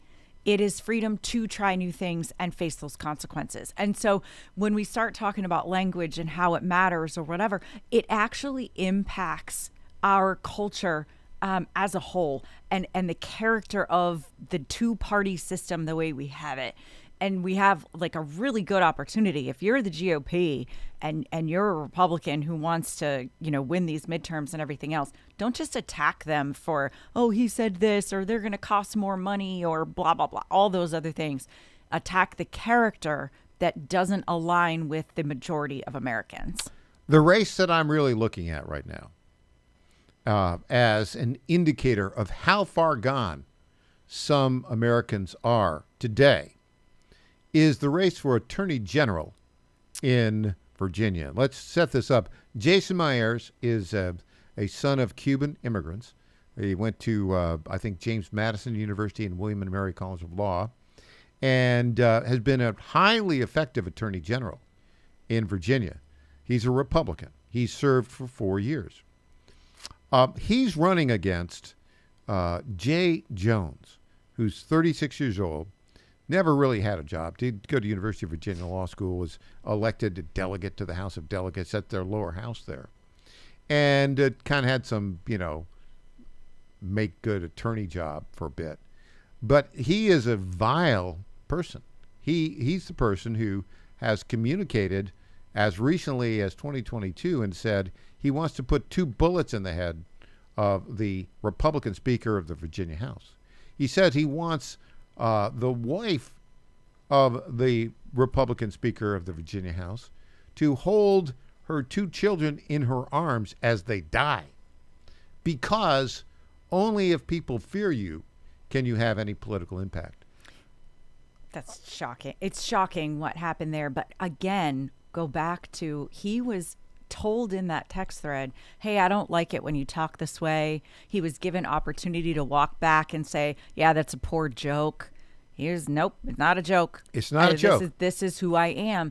Now, but think about, I also heard an interview with someone who served in the House with the both of them at the same time, who said, we were all friends. We disagreed politically, but we went to barbecues together, kind of a thing. And this guy lied to the faces and was nice on the outside to a person who he wanted dead. Do you understand? Like, they are nice to our faces, but then they want us dead. You cannot, you can't, what's the word? You cannot reconcile those. You can't. Yeah. That's exactly Yeah. right. We can't live in peace with people who their only solution to political disagreement is violence and death. That's disgusting. It's going to be a measure of whether or not the state of Virginia is salvageable. Because if more people vote for Jay Jones, who wants to kill, he said, his political enemies so that they can feel the pain, and only because they feel the pain will they adopt the policies that he wants. If more people vote in Virginia for Jay Jones for Attorney General than Jason Miyares, I'm afraid to say this, but Virginia will not be salvageable. Yeah, it's shocking. But we also have to remember the vast majority of voters actually aren't paying that much attention. And they're getting lots of mailers, and the Democrats are spending more money than the Republicans, as per usual, through their PACs and their outside organizations. And, they're just trashing say his name, Miyares. Jason Miyares. Yeah. Miyares. I Apologies, know Jason. I'm terrible at names. I know General Miyares. He's a very smart fellow. Very nice man, Nice guy. kind man. He's calmer in demeanor, I think, than certainly his opponent Jay Jones. But more importantly, I think making it more difficult to vote isn't necessarily a bad thing if it keeps these people away. Exactly. We'll have more when we come back. Some of the leading insane people of the Democratic Party we'll hear from, including former Attorney General Eric Holder. Wait until you hear what he has to say. Back after this.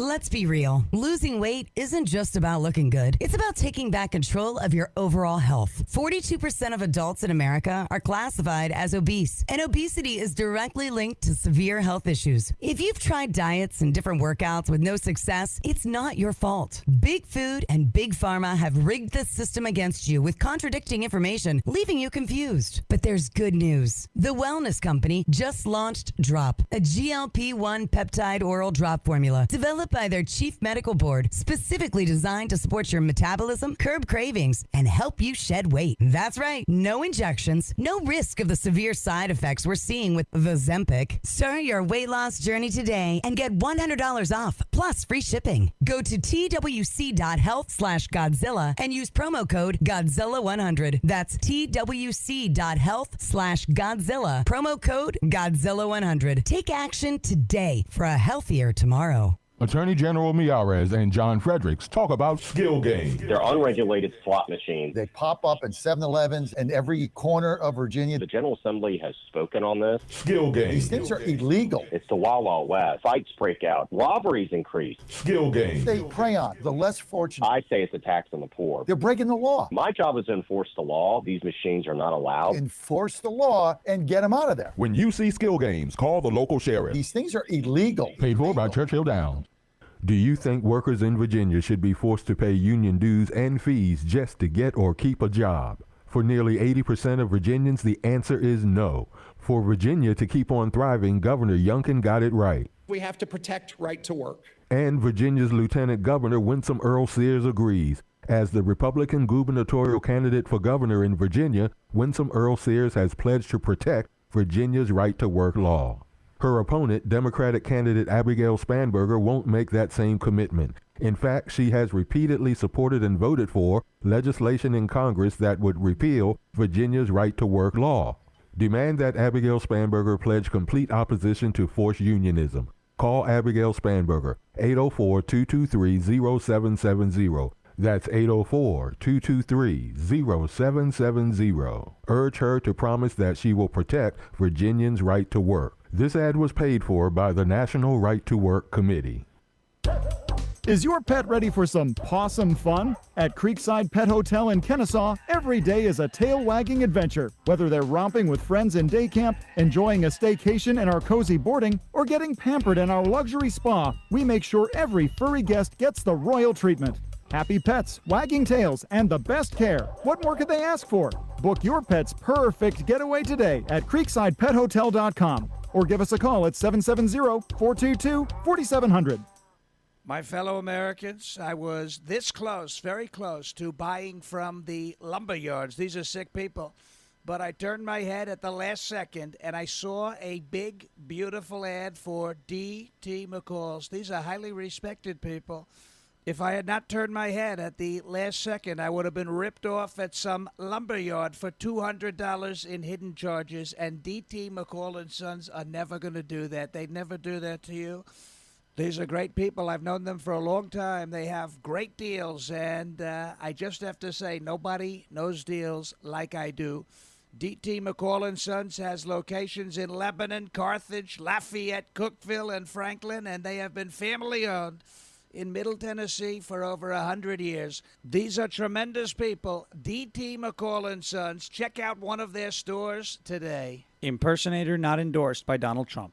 Hi, everyone. EJ Host here, founder of the Digital Footprint Management Agency and frequent guest on the Michael Patrick Leahy Show, here to tell you about GetFoundEverywhere.com. Customers are searching for your business everywhere. Google, Apple Maps, TikTok, and new AI platforms like ChatGPT and Gemini, which is a total disruptor.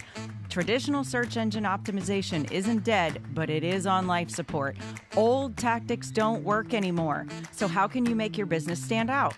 GetFoundEverywhere.com makes your business pop on over 50 search, map, review, and AI-driven platforms.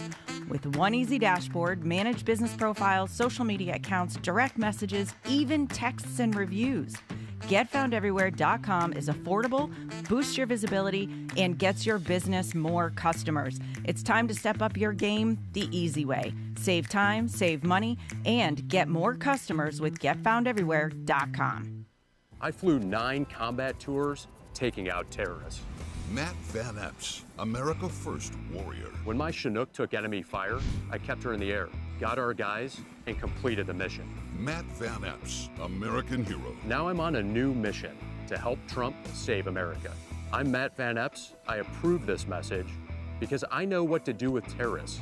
So these woke wannabes in Washington better take cover. Matt Van Epps, the conservative warrior Trump needs. Paid for by Matt Van Epps for Congress.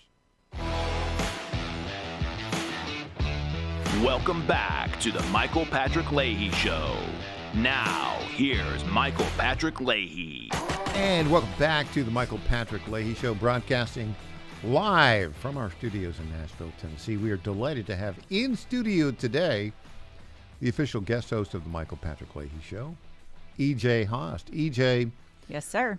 So we're talking about the 20% of Americans that are insane. at varying levels of insanity. Anybody who supports a Democrat, by definition, is insane. Yeah, I mean, at this point, you can't take it any other way. They are either willfully ignorant and just don't care. Yeah. Or if they are paying attention, they're insane. Well, and some of them who, at the very top, they're not insane. They just hate America. Yeah. And let me give you one example.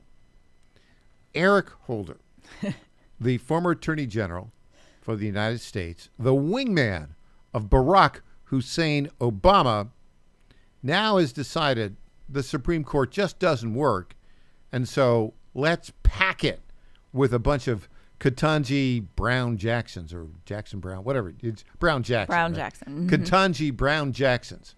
Speaking of insanity, here, Eric Holder talking about it right now. No, the point that you make there is an extremely important one. The courts have generally held. If you look at what's happening at the district court level, at the Court of Appeals level, doesn't matter who the president was who appointed the judge. The judges have ruled, I think, courageously and correctly. It's only when you get to the Supreme Court that you see these problems start to arise. And it's Can I just stop for a moment? Okay. It does matter. He's lying through his teeth. The Obama and Biden appointed judges are the ones that are basically committing lawfare on this Trump presidency. Yeah, that's been proven over and over again. So he's lying through his teeth. And they're delaying the implementation. Correct. Of the Trump agenda. That's their plan. Yep. Now, having said that, what they are doing is they are usurping the authority of the executive branch. They're violating the basic foundational doctrine of our Constitution, separation of powers between the executive branch, the legislative branch, and the judicial branch. And so basically what they did is they got all of these Obama-Biden federal district court judges approved. They are nuts. These federal district court judges are nuts. They are. James Boasberg. They're arrogant to the degree of which you just can't even put a word to. They are so arrogant and so power hungry that they think that they are more powerful and more important than the president of the United States. They have completely usurped the entire, this is the judiciary branch, this is the executive branch, this is they have completely usurped the entire system, which, by the way, is the Constitution that they took an oath to uphold. But so they don't care about that. Yeah, forget that. Basically, they are lawfare radicals. Mm-hmm. A number of them are foreign-born. An example. We're finding that too. Example is this Sarah Ellis out of Chicago, federal district court judge, born in Canada to Jamaican parents, came to the U.S. when she was 15. She is the one who told the head of the Border Patrol that you must show up in my court every day at 6 p.m. and report what you did that day. Mm-hmm. That's an executive branch function. Correct. And he said, yes, I will. Well, they immediately appealed it to the Seventh Circuit, and they slapped her down and said, what are you thinking? Yeah, you can't do that. You are violating the basic tenet of separation of powers. Yep. Now, what Eric Holder wants, he's revealing himself, he's always been revealing himself, to be an anti-American constitutionalist and a radical. And so when he says, well, the problem is the Supreme Court, the problem isn't the Supreme Court, actually. The problem is federal district court judges that violate the Constitution. All right, Eric, we'll hear more from you right now. What's your plan? Overuse of the shadow docket. By taking these cases. Okay, so let me explain what that is. Shadow docket. That's an important term. The shadow docket is this. This is when a federal district judge usurps the authority of the President of the United States and does one of these nationwide temporary restraining orders, right, or injunctions. And it goes to the shadow docket, where it's not like a regular case that's argued or the point of law come up. The final question is decided. The question is this particular injunction, should this be enforced or not? Right. That's the shadow docket. That's right. Why, EJ, why are there so many cases before the Supreme Court's shadow docket? I wonder if you might guess. Well, I'm going to guess it's because the Democrats are flooding it on purpose. Yeah, with crazy decisions Exactly. by activist judges who never should have been confirmed, but now have lifetime appointments.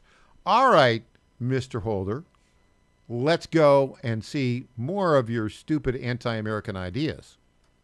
These cases and essentially deciding them without hearing any oral argument, without any adequate briefing, deciding these really important matters in that way challenges the legitimacy of the court and does. Let me stop. No, Mr. Holder, it is not addressing these ridiculous national temporary injunctions that addresses the legitimacy of the court. It's your activist buddies who your buddy Obama nominated to be district court judges. Mm-hmm. That's the problem. That is the problem, Mr. Holder. Mm-hmm. And all the money that was thrown at them when they had to be, nominated and everything else. I mean, it takes. Always follow the money and you'll find the agenda.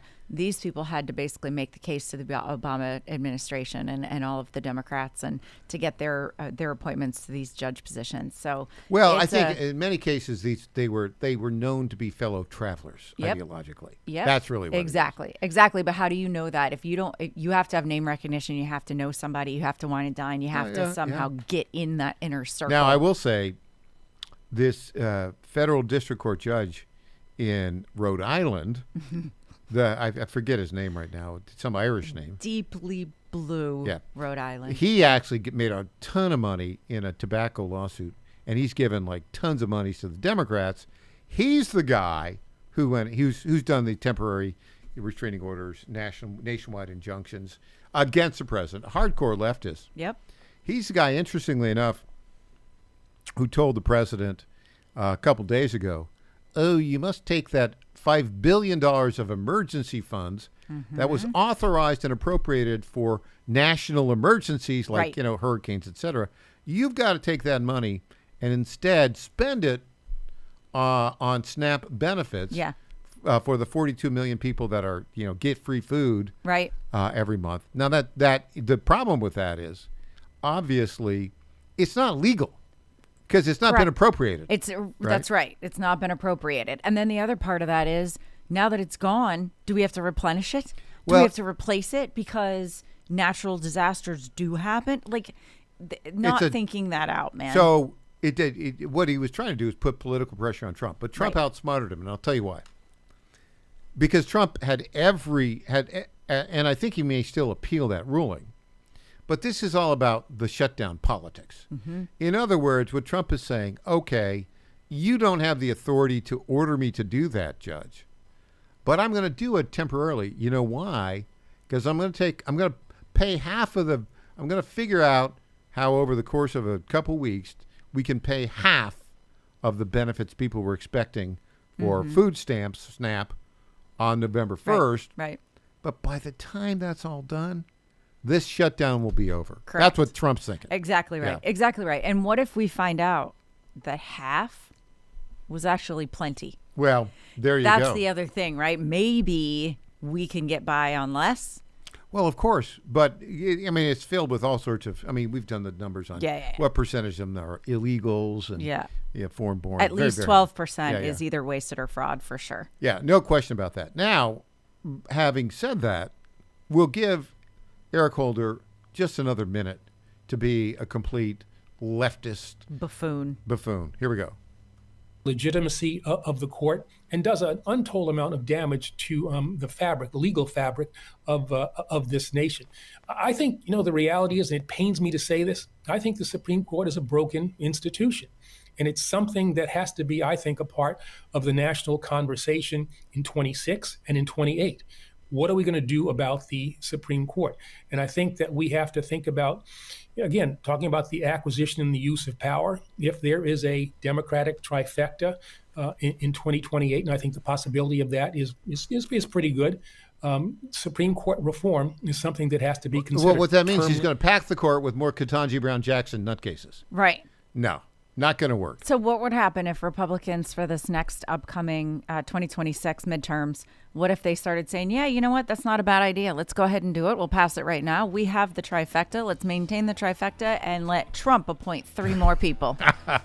Then what happens? Then all of a sudden they're against packing the court, I promise. There you go. Hey, when we come back, I've got this clip of a crazy leftist. I know that will shock you. Promoting Which violence. one? Yeah. Back after this with E.J. Host.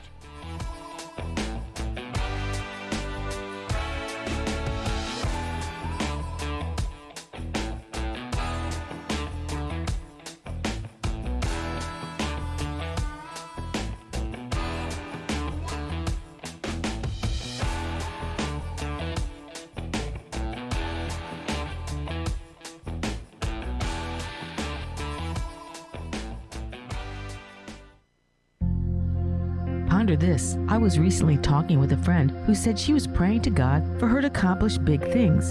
And by the way, this friend is currently reaching many through her writings and podcasts. But she wanted to do even bigger things for God. My comment to her was perhaps God did not want bigger things from her, and that doing more was her wish and maybe not God's. When we pray, we may want to follow the same path that Jesus did in the Garden of Gethsemane. We should make our desires known, but ultimately we should ask that not our will be done, but God's will, and then continue to pray for God's will to be done in and through you. After praying in this manner, we must then trust that the Lord will answer our prayers in accordance with His will for each one of us in order for us to get to heaven and to bring as many people with us as possible. Pray, trust, and persevere in prayer. This is the path. I'm Susie Kelly at ponderfulmoments.org.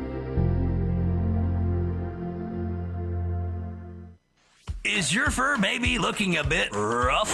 Transform them from shaggy to snazzy with Befur and After Pet Grooming in Marietta, Georgia. Their top-notch groomers pamper your pups with baths, custom cuts, and nail trims that'll have them strutting like show dogs. From mobile grooming vans to their cozy salon, they'll make your pet spa day a tail-wagging blast. Book now at BefurandAfterGrooming.com. Befur and After, where pets go from grr to glamorous. I'm Lieutenant Colonel Alan West, Executive Director of the American Constitutional Rights Union Action Fund, and this is a Live Free Minute. Just this month, an illegal immigrant in Virginia was convicted of raping an 11-year-old girl after breaking into her home. On any given day, there are hundreds of illegal immigrants in Virginia jails who have committed violent crimes. Yet there are politicians who openly advocate for protecting these criminal illegal immigrants and who wish to make Virginia a sanctuary for them. Our constitutional republic is dependent on adherence to the rule of law. Our founders could not have imagined that there would be politicians who would be so bold as to campaign against it. I encourage you to vote this election to protect public safety and the rule of law. This Live Free Minute is sponsored by the American Constitutional Rights Union Action Fund. We empower Americans to live free. And for more information, go to acruaction.com.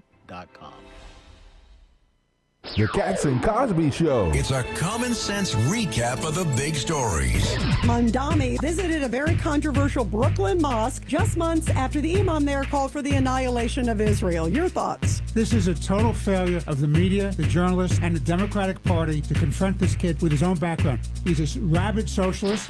Cats and Cosby, 5 Eastern, 4 Central on the John Fredericks Media Network. He gave the finger to the Columbus statue. Right. I can't almost think of any group he hasn't offended. Hey there, it's Lenny McGill, founder and CEO of GlockStore.com. For over 30 years, I've supported our Second Amendment rights with GlockStore.com, the world's #1 source for Glock handguns, parts, and accessories. I also support accurate, unbiased journalism like The Michael Patrick Leahy Show. His team broke the Kilmar Abrego Garcia traffic stop and was the first to obtain that video. Independent journalism at its finest. Visit us at GlockStore.com, listen to Michael Patrick Leahy, and make America great again. This is State Senator Mark Pody. Government is limited to what it is supposed to do. One of the things that is critical that we're supposed to be working on is transportation. Here in Middle Tennessee, our roads need more help.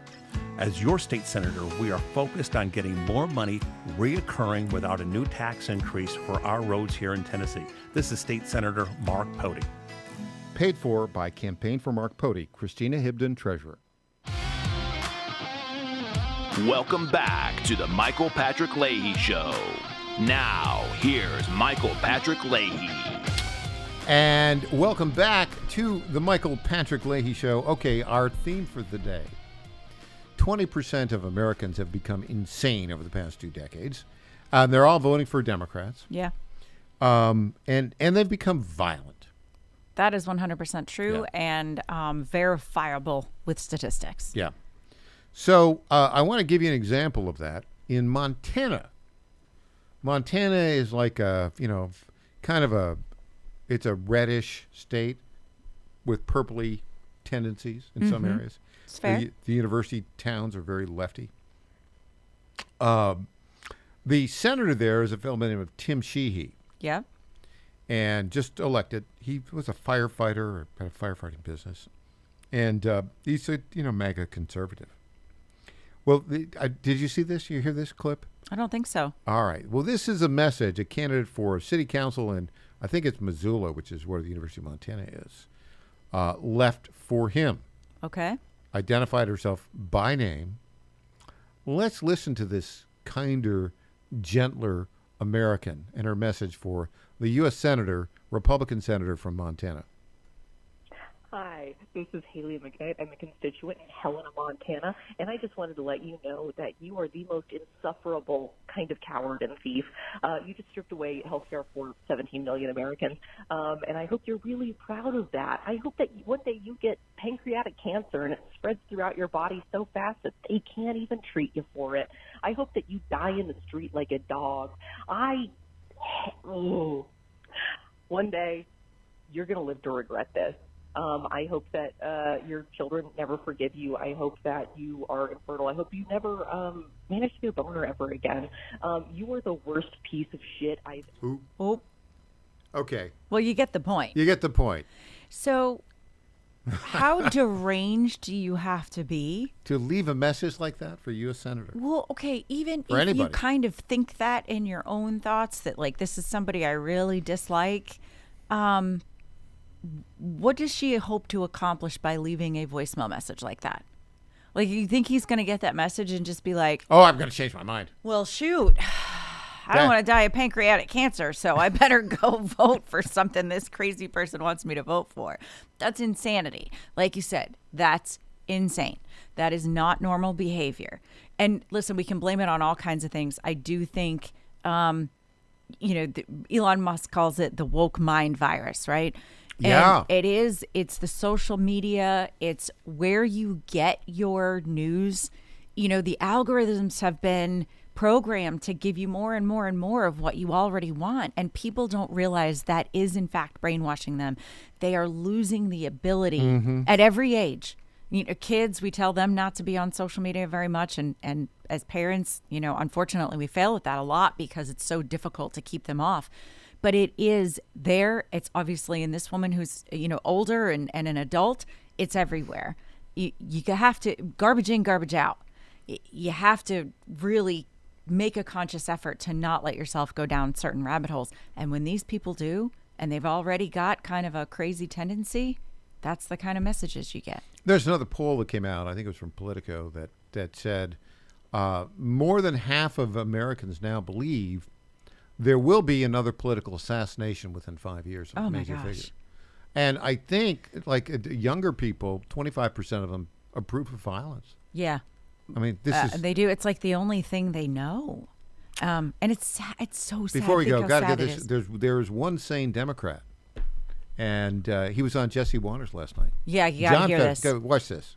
John Fetterman. You're agreeing with the Republicans on the shutdown. You're agreeing on Israel. You're agreeing on the woke BS.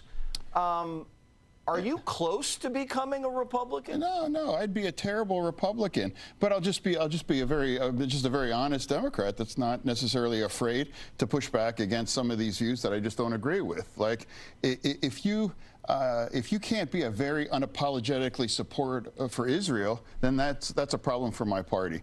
If you think it's the right thing to shut our government down for any reason, then that should be a problem too. And I believe we need to secure our border. And things were out of control under the Biden administration about the border, and now I think that's right, and that's the views that I have. And so I don't think he'd be a terrible Republican. Well, I do on a couple of other things. He's not all the way there on some of the social stuff that would make it very difficult. But he's from Pennsylvania. At least he's reasonable and having a conscious adult conversation about things where he can disagree and sit across from the table from Jesse Waters, who's, let's face it, it's Jesse Waters. Yeah. He's a little bombastic, right? But But Jesse is bombastic? A little bit, yeah. Really? He's pretty sarcastic. You think? Yeah, he's that guy. But no, it's so cool that we can say there's one Democrat that we could actually have a conversation with. At the national level. Yeah. Paul Young, mayor of Memphis. Sure, he might be another one. He's the second, but he's not on the national stage.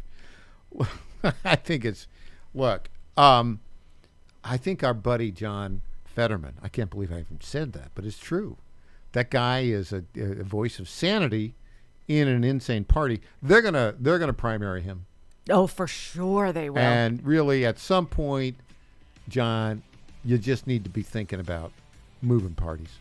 Because you'd get the nomination if you decided you were a Republican. Yeah. You'd get the nomination, and you'd win the election. Most likely. E.J. Haast.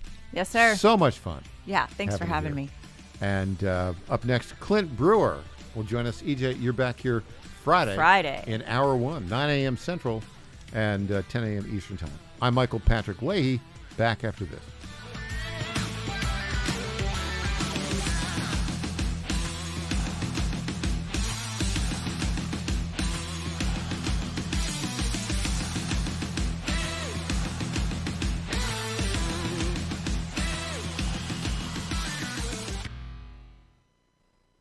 The Cats and Cosby Show. It's a common sense recap of the big stories. Mandami visited a very controversial Brooklyn mosque just months after the imam there called for the annihilation of Israel. Your thoughts? This is a total failure of the media, the journalists, and the Democratic Party to confront this kid with his own back. Cats and Cosby, 5 Eastern, 4 Central on the John Frederick Media Network.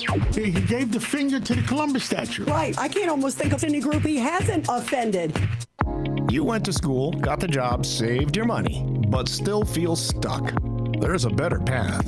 At the Lifestyles Unlimited 2-day seminar in Richmond, November 8th and 9th, you'll learn how to create cash flow and build wealth with real estate.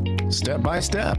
It's simple, it's proven, and it works. Text RADIO to 88007. That's RADIO to 88007. That's Richmond, November 8th and 9th. Text RADIO to 88007. Ghazala Hashmi is masquerading as a moderate, but she's really a dangerous far-left radical. The facts? Crazy far-left groups bankroll Ghazala Hashmi's campaign, and Hashmi repeatedly voted for taxpayer-funded tuition and driver's licenses for illegal immigrants. She even co-sponsored legislation to lower the penalties for criminals who assault police officers and firefighters. Ghazala Hashmi, masquerading as a moderate, too radical for Virginia. I'm John Reed, candidate for Lieutenant Governor, and I sponsored this ad. John Fredericks loves his radio and TV audience, but did you know how to follow the Godzilla of Truth wherever you go? Download the John Fredericks Radio Show app to listen live nationwide. For the daily chit-chat, Trucking the Truth, download the Getter app and join the morning fun on Getter Live from 6 to 10 a.m. Follow John Fredericks on Getter. WENO Nashville, KQPN West Memphis. Get your winning plays and parlays from Godzilla Wins, Saturdays at 7 a.m. or click GodzillaWins.com. Breaking news at Town Hall. I'm Bob Agnew in Washington. Former Vice President Dick Cheney has passed away. The word has come in just early this morning of his passing yesterday. Mr. Cheney succumbed to complications of pneumonia, along with cardiac and vascular disease. He had led the armed forces as defense secretary during the Persian Gulf War under then President George H.W. Bush, before returning to public life as vice president under President George W. Bush. Dick Cheney dead at the age of 84. As correspondent George Williams. With the government shutdown now into day 35, there are some hints it could end soon. Senate Majority Leader John Thune says he thinks they're getting close to what he calls an off-ramp, but House Speaker Mike Johnson not so sure. I don't know why there's any confusion about this at all. They're going to do it again today. My prediction is the Democrats are going to vote for the 15th time to shut the government down, and they're going to look down their noses at the people who are struggling, who are suffering, can't put food on the table. Johnson expects a no vote as the Senate takes up the so-called clean CRs it's doing at this very hour. The Trump administration, meanwhile, says it will partially fund the SNAP food assistance program this month by tapping into an emergency fund. More dollars may be also available because of the tariff surplus that has been generated under President Trump's new policies. Meanwhile, the ongoing shutdown is sending some Head Start students to the back of the line. Dozens of centers are missing out on federal grant payments that were due to arrive November 1st. Some have closed indefinitely, while others are staying afloat with emergency funding from local governments and school districts. The closures mean Head Start children who come from low-income households or are homeless or are in foster care are missing out on preschool. They are also missing out on the 2 meals a day that they receive at school, plus therapy sessions deemed vital to their development. I'm Lisa Dwyer. On Wall Street, the Dow is down 188 points. More from townhall.com. Hey, it's Mike Gallagher, host of The Mike Gallagher Show. I don't mess around when it comes to saving you money. Right now, rates have dropped to the lowest level in over a year and a half. That means if you bought your home or refinanced in the last 3 years, you could be saving hundreds of dollars every month. Lower your rate, lower your monthly payment, even kick that pesky PMI to the curb. And get this, you can skip 2 full months of mortgage payments. But that's not all. Fellowship Home Loans just rolled out something incredible. Their very own HELOC and lines of credit. Approval in just 5 minutes. Money in your account in as little as 4 days. It's the easiest system you've ever used. You can do it yourself online. Whether you want to pay off bills, tackle a home project, cover education, or even a wedding, Fellowship Home Loans makes it simple to leverage the money that's already sitting in your house. Just go to fellowshiphomeloans.com/Mike G, fellowshiphomeloans.com/Mike G, or call 800-510-MIKE, 800-510-MIKE, 800-510-6453. Fellowship Home Loans, mortgage lending guided by the book. Nationwide Mortgage Bankers, DBA Fellowship Home Loans, Equal Housing Lender, NMLS number 819382. Here's Rich Thomason with the Midday Wall Street Business Report. Wall Street opened lower this morning as many of the same tech firms that lifted markets a day earlier see their shares sold off. Palantir Technologies lost some of its recent gains, falling 7% overnight after its third quarter earnings topped Wall Street's targets. Chipmaker NVIDIA also reversed course, falling 1.7% before the bell. Amazon, whose shares jumped yesterday after announcing a $38 billion deal with OpenAI, fell 1.3%. There is growing concern that the Federal Reserve might not cut interest rates again this year, with inflation still above its 2% target. That would have an outsized impact on tech companies because they rely heavily on access to credit to fuel their growth. There will be more than a dozen company proposals up for a vote on Thursday during Tesla's annual shareholders meeting. I'm Rich Thomason. You'll find breaking news and analysis at townhall.com. Federal officials are investigating another near miss between a commercial passenger jet and a helicopter. The National Transportation Safety Board says it happened over Cleveland, Ohio, October 29th. A Southwest Airlines 737 from Baltimore to Cleveland and a Eurocopter medical helicopter came closer to each other than the minimum amount of distance required between aircraft to maintain safety. The Southwest flight had to abort its landing at Cleveland Hopkins International Airport. This comes as the government shutdown has increased pressure on the air traffic control system. Bill Alexander, Washington. OpenAI has signed a new deal of $38+ billion to future AI model training. And an AI startup, Lambda, has secured a multi-billion-dollar partnership to supply GPU clusters for Azure. That's a Microsoft product dealing with database technology. More on these stories at townhall.com. It's the Michael Patrick Leahy Show, broadcasting live from downtown Nashville. Now, here's Michael Patrick Leahy. And welcome back to the Michael Patrick Leahy Show, broadcasting live from our studios in Nashville, Tennessee. Want to go right to the core of the matter. It's Election Day, and we have Jack Ciattarelli, he's a Republican, running for governor of New Jersey. Let's play this clip right now. Clip 6. When she came back to New Jersey and caught hell from the left, she issued a statement condemning Charlie Kirk, calling him a misogynist and a racist. The two things are inconsistent to me. The way to tamp down the hateful rhetoric is by having the right kind of leadership in place. I've always conducted myself in a respectful way, even when I disagree with people. I'm never going to tarnish the name my parents gave me, and I'm never going to embarrass my 4 children. I've always been respectful with my rhetoric, and I think that that's more important than ever. New Jersey is the most diverse state in the country. I think there's power and beauty in that diversity when we embrace it. So, Ciattarelli, I saw him this morning on Fox and Friends. He was very good, but New Jersey, I mean, it's not a red state. It's not a purple state. It's a bluish purple state, I think. And so it's an uphill battle for him. I think we've got a shot there, but it's going to depend on game day turnout. That election is going to be plus or minus 2 points either way. But I think it's been a long time since there's been a Republican elected statewide there. Let's talk about a crazy leftist.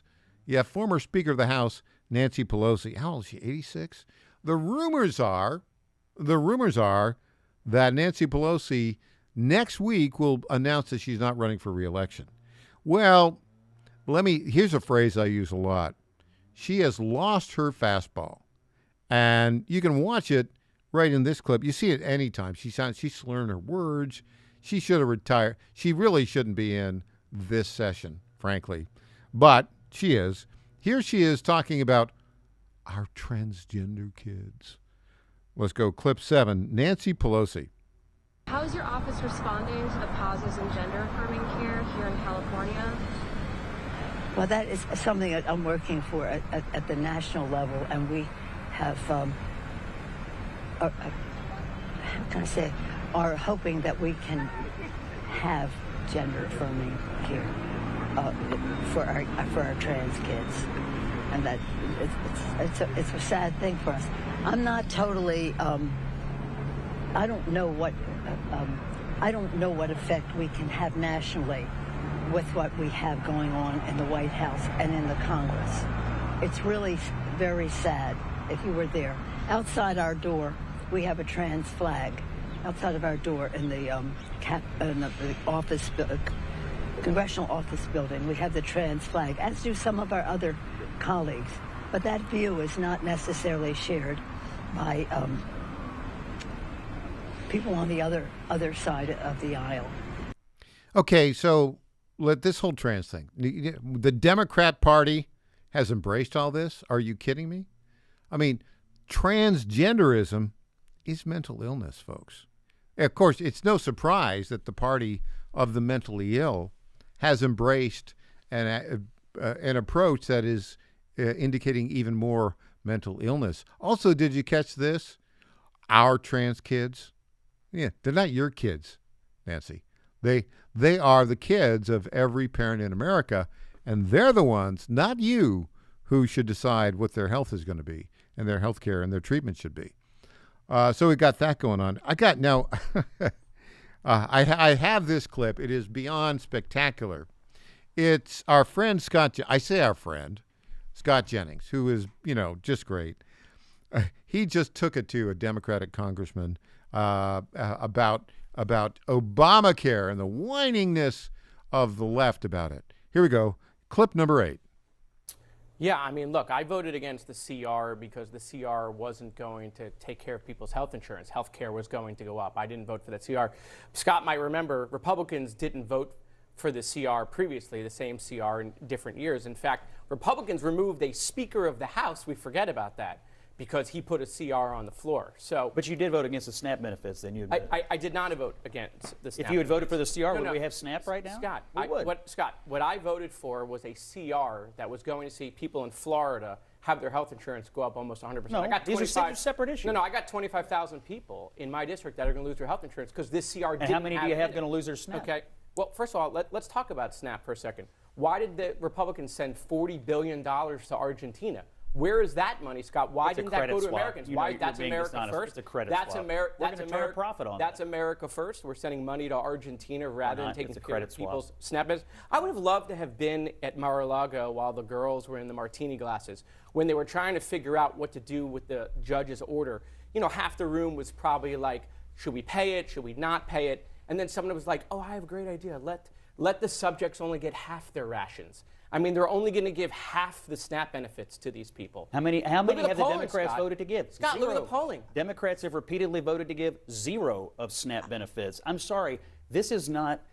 This whole thing could have been averted if Democrats had done what they did in March, which is vote for Joe Biden's budget levels. They have refused to do it. A couple of Democrats in the Senate, like John Fetterman, have shown some courage and backbone.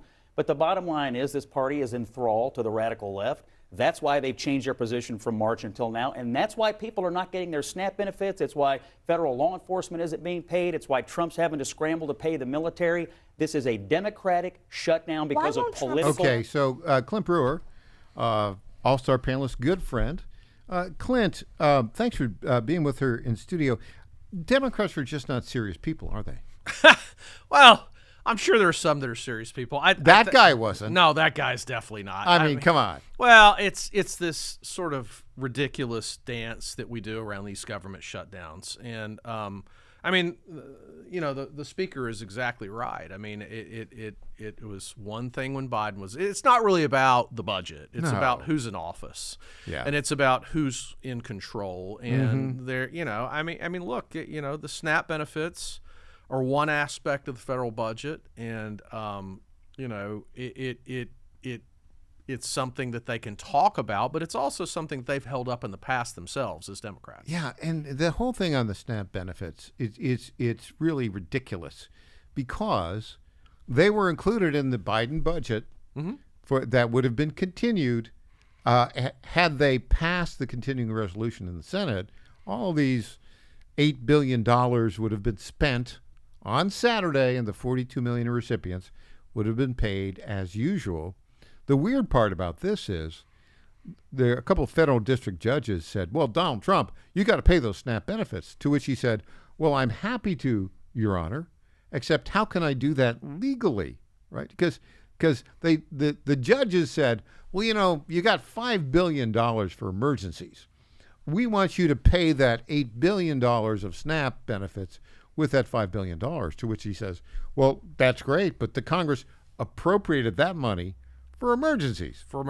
Didn't appropriate it to pay for SNAP benefits. But I don't know that courts actually have the purview to dig that deeply into parsing what is and is not an emergency. I mean, you know, the SNAP thing clearly doesn't meet the statutory definition of emergency. Yeah, I think that this is part of a larger thing we're going to see play out today with these specials and off-cycle elections and mayoral races all across the country. There's still the Democratic Party is still sort of grasping for a message. I think they've tried to manufacture one out of this shutdown. They've tried. You're exactly right. You know, they have tried to manufacture a message. But in the absence of any larger narrative that they've actually seized upon and agreed to, this is what they're pushing. And here's the thing. I don't think these elections are necessarily going to play out in any kind of linear fashion where there's a mandate for one side or the other. There are a lot of them around local issues. They're not tied to national issues. I mean, you know, and you're looking. I mean, if you want to see how confused the Democratic Party is right now, just look at the Virginia governor's race. Absolutely. Good point. We'll talk about that and more when we come back with the sartorially splendid Clint Brewer. Back after this. Thanks, Mark.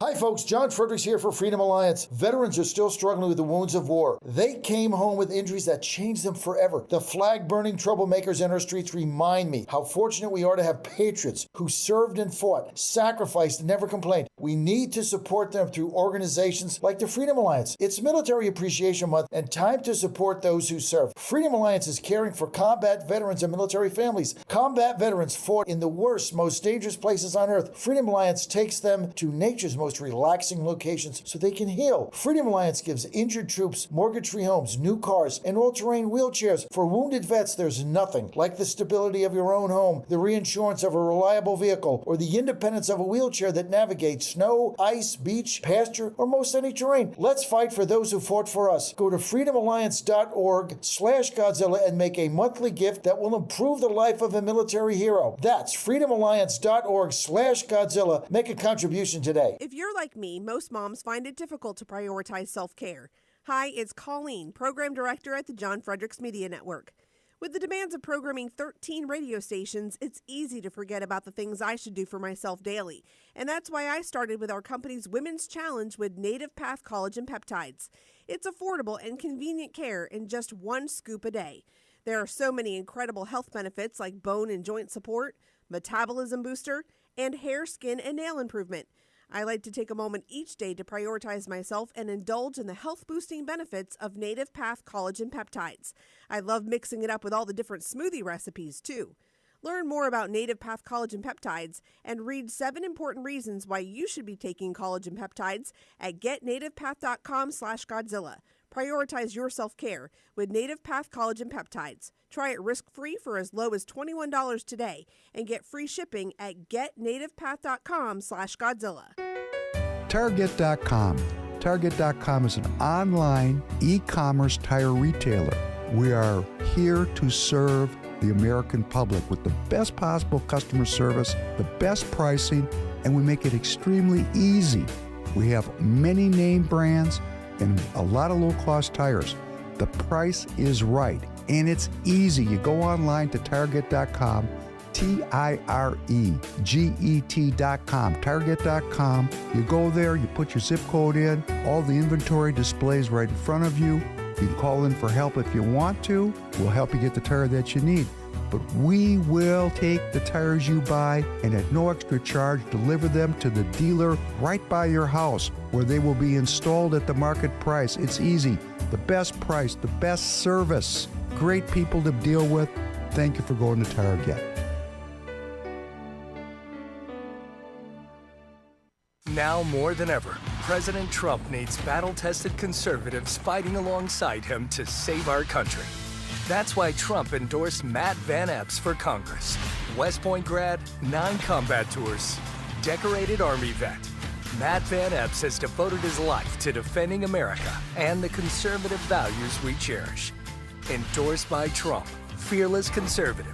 Tennessee's Matt Van Epps for Congress. School Freedom Fund is responsible for the content of this ad. Welcome back to the Michael Patrick Leahy Show. Now, here's Michael Patrick Leahy. It's another election day, Clint Brewer. And I think Republicans will be fortunate if they step away with 1, maybe 2 wins today. I see we've got the gubernatorial race going on in Virginia. We've got a gubernatorial race in New Jersey. Virginia, how would you call it, Virginia? Purple going blue? Would you say that? Purple always leaning a little blue, I think. Yeah. I mean, I think Glenn Youngkin has been a remarkably good governor. Mm-hmm. But, you got a lot of federal workers that live in Virginia. And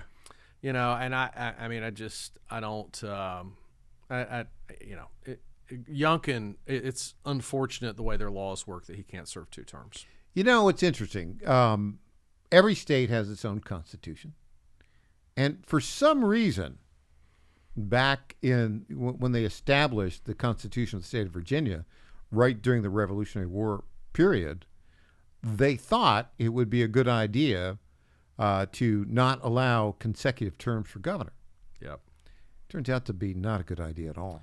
Yeah, Virginia was, the most powerful state in the country. Oh, it was during our colonial period. And the early republic. And in the early, yeah. I mean, if you look at it, now when we talk about Virginia, people think about the modern day Virginia. Remember, until 1863, West Virginia was part of Virginia. All right. And so Virginia was the most populous state. Mm-hmm. Virginia was wealthiest. And the wealthiest state. Right. By a large margin. And I assume they didn't want anybody serving more than one term because they didn't want Thomas Jefferson bankrupting the state, Boom. That's a good one. Actually, you say that. I mean, I am a huge Thomas Jefferson fan, but he was a bad business person. Really bad. Yeah. Actually, there's some truth in what you say. Yeah.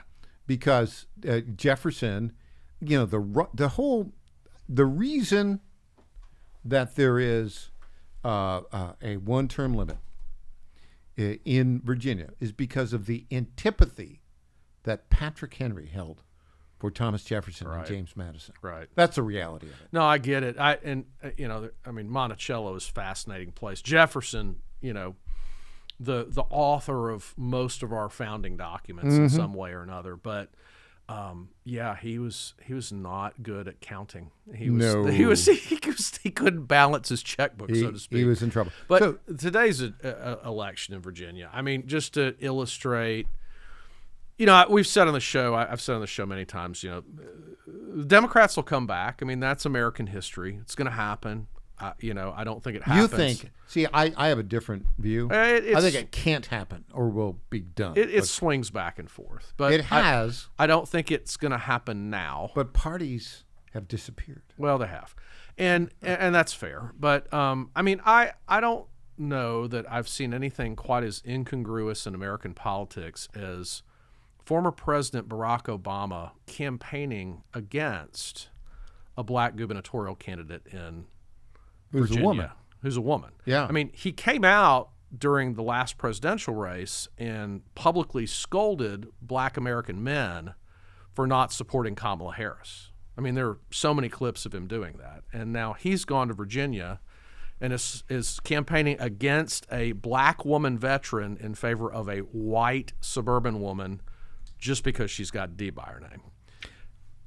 Are you suggesting that the former president is not a serious person? Well, he's always had this sort of, shtick about being above partisan politics and being a statesman, but he's kind of squandered his legacy with the last few elections. I mean, he's really become just kind of a shill for the party, and I don't think you've seen other American presidents do it in the way he's doing it. It's interesting. You talk about the importance of Virginia. Now, it was, of course, a slaveholding state. Yes. But if you look at the American presidency, 4 of our first 5 presidents were Virginians. Right. George Washington for 2 terms. Mm-hmm. By the way, have you ever been to Mount Vernon? I have not. I need to. Let me just tell you this. It is beyond spectacular. Yeah. Because you've enjoyed Monticello. Right. Mount Vernon is about 3 times the size. I like Monticello because you can see Jefferson's personality. Yeah. In the inventions and how the property was run. There's so many little things that he did to the house and the grounds that are remarkably intelligent.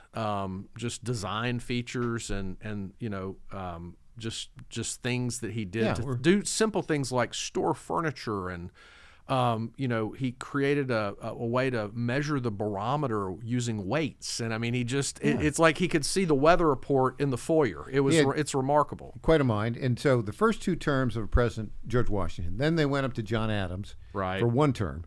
But then for 2 terms, Virginian from Monticello, slave owner, Thomas Jefferson. Then another 2 terms for a slaveholder, James Madison from Montpelier, a beautiful place that I've been to. I've been to all these places. Right. Then another 2 terms, James Monroe. I mean, that gets us to 1825. Right. And then we go back to Adams. So 4 of the first 5 presidents were from Virginia. And I think about that. But, the flaw, of course, is it was a slaveholding state at the time. Right. But I think about the discourse that would have taken place in Virginia during that period of time. Now compare it to the Virginia of today. There's the level of discourse when you have an attorney general candidate, Jay Jones, who has said via text messages that he wants to put 2 bullets in the head of the Republican Speaker of the Virginia House and watch his kids and have his wife, the wife of the Speaker, watch the 2 kids die in her arms. He said that. Yeah. And that race between the very, very strong current Attorney General, the son of Cuban immigrants, Jason Miyares, terrific guy, excellent attorney, that's going to be a very close race. Yeah. Well, the governor's race is going to be a close race. I mean, I think the polling actually has a Democrat in the lead, right? Well, the governor's race, I don't think the governor's race is going to be very close. Would you like me to tell you a story? Sure. I guess the last polling I saw was a little dated. I mean, it looked a little closer. But. Yeah, I think, look, the Democrats are all like lemmings rallying around Spanberger, the lieutenant governor candidate there, Hashmi, and this Jay Jones character. And Barack Obama went into Virginia yesterday, said not one word about the lack of civility of the attorney general candidate there. No. Yeah, they won't do that, right? So all I'm saying is, to me, I think it's going to be a tough night for Republicans in these blue, purpley states and cities. I think, look, the only one where I think we've got a better than 50-50 chance of winning, I don't think we've got that chance, that level of chance for the governor of Virginia or the lieutenant governor of Virginia, but we do have a better than 50-50 chance for attorney general, Republicans. Right. Now, the gubernatorial race in New Jersey is pretty close to 50-50. Right. What do you think? It does. I mean, it looks statistically dead heat. I mean, it's pretty close. I mean, I've seen a poll within the margin. Yeah. I mean, it could go either way. I always detest the over-assigning of meaning to these races. I mean, it doesn't mean much because these are basically blue to purple states, right? Yeah. Off your election. Well, the mayor's race in New York is another one. I don't know that the choices anybody's been given really reflect a preference one way or the other for Democrats or Republicans. They're all Democrats. Yeah. So, I think New York's got a choice to make, and there's that old saying that people in elections get what they deserve, and they are about to. I think they are. I do have one funny thing to say. So last night, Donald Trump put out one of his Truth Social posts where he endorsed the bad Democrat Andrew Cuomo over the commie. And in it, he said, well, I like Curtis Sliwa, but he doesn't have a chance, and he'd look a lot better without that red beret. I'm telling you, he gets to the core of the matter. I think Curtis Sliwa made a huge mistake by campaigning with that stupid red beret. Does he wear it all the time, or did he just put it on for this? I don't know. It's like a branding thing from 40 years ago. Buddy, get rid of the red beret. It makes you look unserious. That's the word of the day. Yeah. Unserious. Yes, it's very European looking. I don't know how well that plays in the 5 boroughs, I don't think it plays well at all. Look, I mean, I would be surprised if 2 things. I think, it's likely to be about a double-digit margin for Mamdani. I think he'll be shy of 50%. But then, oh my gosh. Well, but, I mean, he's promised everything. Yeah. How does he deliver? Well, of course he won't. Of course. Back with Glimper after this. BBC and CBS editing Donald Trump. I know you're shocked. Back after this.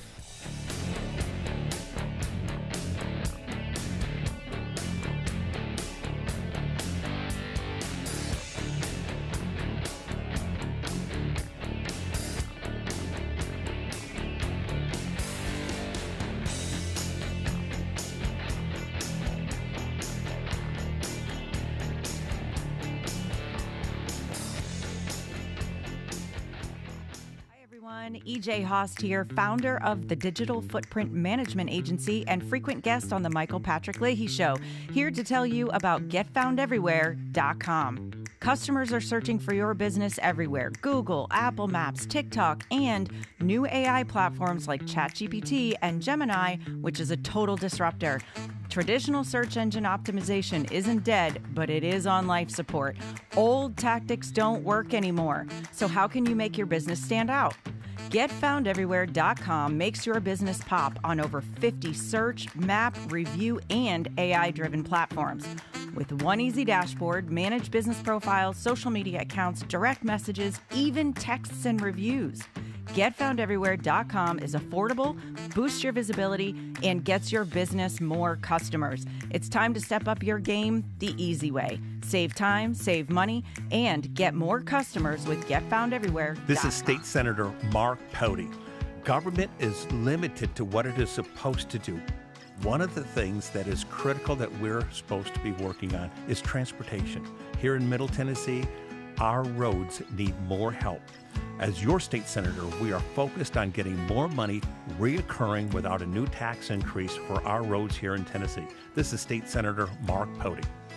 Paid for by Campaign for Mark Pody, Christina Hibden, Treasurer. I'm Lenny McGill, founder and CEO of GlockStore.com. For over 30 years, I've supported the Second Amendment rights of free men and women to protect themselves and their families with firearms. We offer the very best in both selection and prices on Glock handguns, custom Glocks, Glock magazines, and high-performance shooting accessories at GlockStore.com. We also have the finest retail showroom and our Shoot 270 shoot rooms right here in Nashville, Tennessee. Come visit us at GlockStore.com, and you'll be glad you did. My fellow Americans, my good friends, I've known them for a long time, at D.T. McCall & Sons have the deal of a lifetime for you, and nobody knows deals like I do. That much I can tell you. Nobody knows deals like I do. The lumber yards, they can hit you with hidden charges for up to $200 extra. They'll charge you for cords and hoses and haul-offs. Your money goes all over the place and out of the state, and most importantly, out of your pockets. How do they get away with that? I don't know how they do that, but on day one, if you buy from McCall's, we are going to stop the hidden charges as soon as you buy it. D.T. McCall & Sons has locations in Lebanon, Carthage, Lafayette, Cookeville, and Franklin, and they have been family-owned in Middle Tennessee for over 100 years. Head to one of their stores today or check them out at dtmccalls.com. You're going to love it, believe me. Impersonator not endorsed by Donald Trump. This is Michael Patrick Leahy. Join Rutherford County Mayor Joe Carr, Senator Marsha Blackburn, Congressman Tim Burchett, and Knox County Mayor Glenn Jacobs, and me at T-Bones and Politics 2025 on the evening of November 10th in Murfreesboro for a night of great food, good fellowship, and inspiring political speeches. Get your tickets now. They're going fast at tbonesandpolitics2025.com. This is a great annual event. This year, musical entertainment will be provided by the Tremolo Honey Band. If you haven't heard them before, they are absolutely fantastic. This special event is sponsored by Barrett Firearms, Old South SRM, Moody Excavating, Azure Flight Management, and SEC Engineers. So go right now to tbonesandpolitics2025.com and get your tickets for T-Bones and Politics. It's an evening of great food and fun on November 10th. I'll see you there. Paid for by Joe Pack, William Ronsley, Treasurer. Welcome back to the Michael Patrick Leahy Show. Now, here's Michael Patrick Leahy. Sitting here in studio with, I'll say it again, the sartorially splendid Clint Brewer. Clint, someday we will let people in on our off-air conversations because there are a lot of, well, maybe we will. I don't know. Probably not. You know, even though it's the golden era of America and it's the age of Trump, and we keep saying the regime media is losing its power, and they are, but they're sticking with the same old tricks, aren't they? Yeah, and I just think it's, you know, it's the old dog's new tricks. I mean, I don't know how you teach them anything new. They're not teachable, I don't think. No. I mean, there's a path. They just won't take it. We're going to play a clip here from BBC in just a minute, how they edited some things Trump had said about J6, and then we'll do also a CBS News 60 Minutes edit in a bit. But before, I'm going to give Barry Weiss a hard time. Okay. I'm a big Barry Weiss fan. I know you are. That's Yeah. why I'm going to give her a hard time. Okay, that's fair. Because, we've offered to correct the errors that 60 Minutes made on the Kilmer and Braco Garcia. We generously have donated 13 minutes of our time to CBS. We won't even charge her for it. But when the phone didn't ring, we knew it was Barry Weiss accepting our offer. I have one other little one other little Barry Weiss thing to chat with you about. There's a report. Do you ever look at the aggregation site, Citizen Free Press? Did not, no. Okay. It's sort of like the new Drudge Report, except Okay. better and conservative. There was a report yesterday that the CBS pays 8 guys 24/7 to be her security, $10,000 a day. I think that's well worth it. Frankly. It's unfortunately probably necessary. It's necessary. Think about this. You've got a former New York Times reporter, gay, who is and Jewish. And Jewish. Who's Yeah. now the head of one of the CBS. 4 networks in America. I don't know. I don't know that we ever had that combination of things before. And Never. And I think probably all 8 of them are needed, unfortunately. I think you're right. And even though I'm, you have to say, well, she certainly has an opportunity to fix things over there. She does.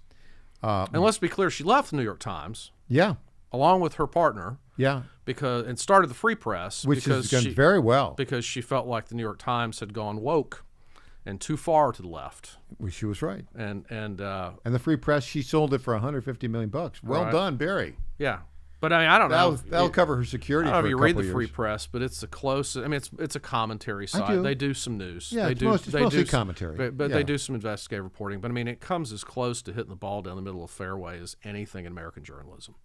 And they publish a lot of pieces on the right. They've got a really good partnership with Ben Shapiro. They bring right-wing commentators in. Yeah. They have commentary from the left also. But it's in this pocket that no one else in American journalism occupies. Yeah, and she made money on it. And congratulations for that. I'm going to get to these. I promise I'll get to the clips. Okay. But I have another little media tidbit to share with you. Okay. The New York Post was co-founded by Alexander Hamilton in 1800.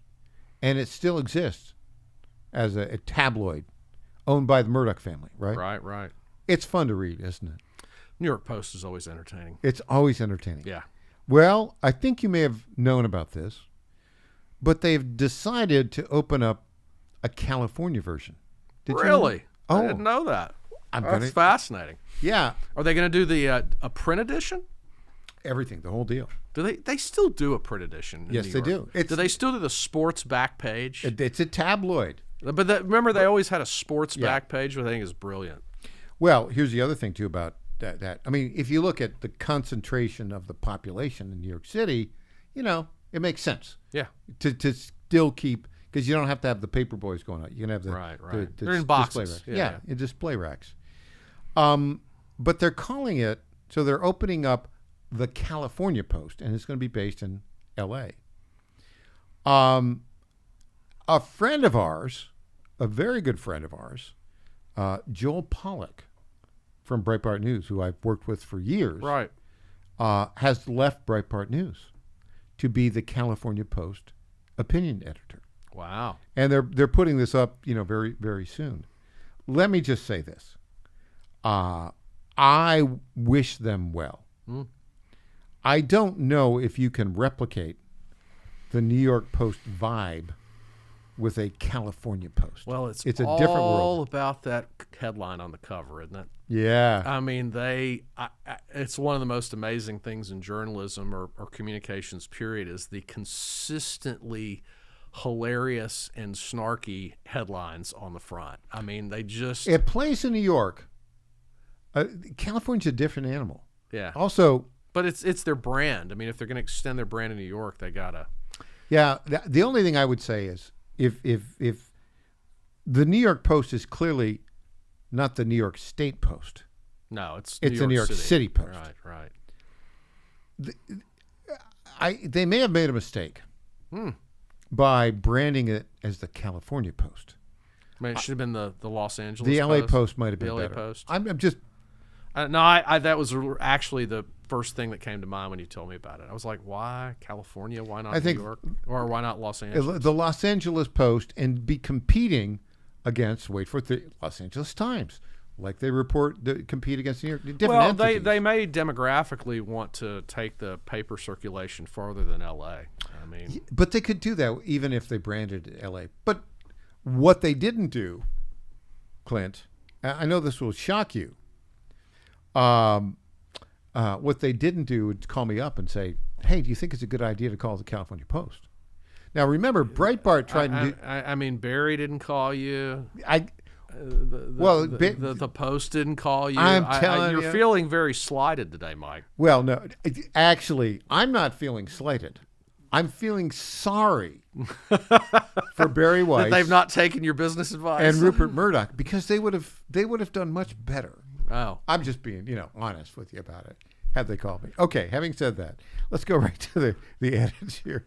The BBC. Watch this clip of how they mangled and improperly edited this clip of Donald Trump. They played the following clip. We're going to walk down to the Capitol, and I'll be there with you, and we fight. We fight like hell. But Trump didn't, in fact, say this at all. The BBC spliced together two clips that took place 54 minutes apart. So let's go through it again. We're going to walk down to the Capitol, and I'll be there with you. Now, see there, between Capitol and, that's a cut.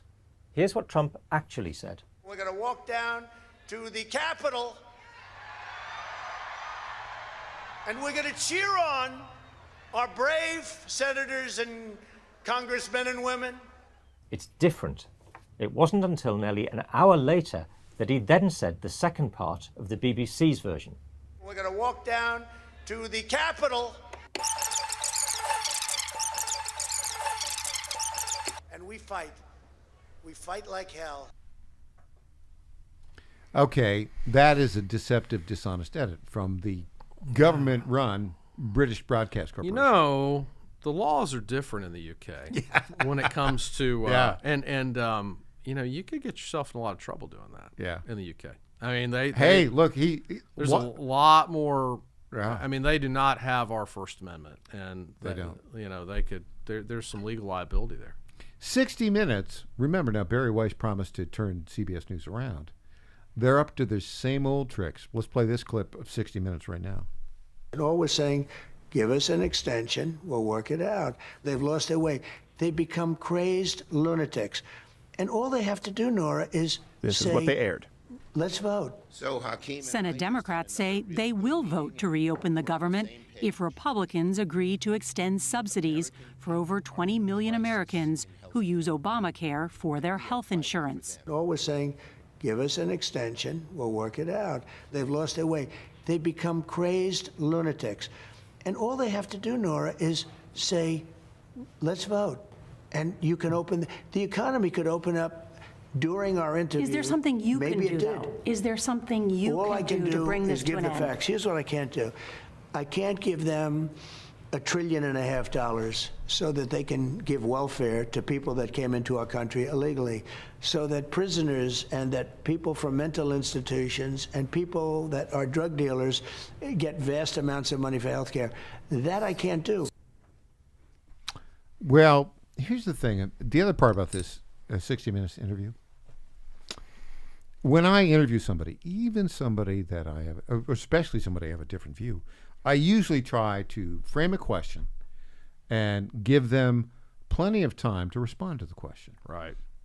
Now, I have on occasion, if I ask a question and they're still talking 10 minutes later, well, I might interrupt them at that time. Right. Well, but the thing is to let them get the whole thought out. Yes. And the context. Exactly right. And it sounds to me like from that edit they took the part about illegal immigration out of the edit, Yeah. which was his context for not going through it. See, that it's about fairness. The other part about it's about context. Context always matters when editing, and if you can't get the context in, then maybe the soundbite isn't what you're looking for.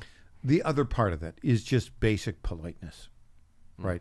Because if you watch more of that interview, she probably asked him, 15 questions, and she constantly interrupted him.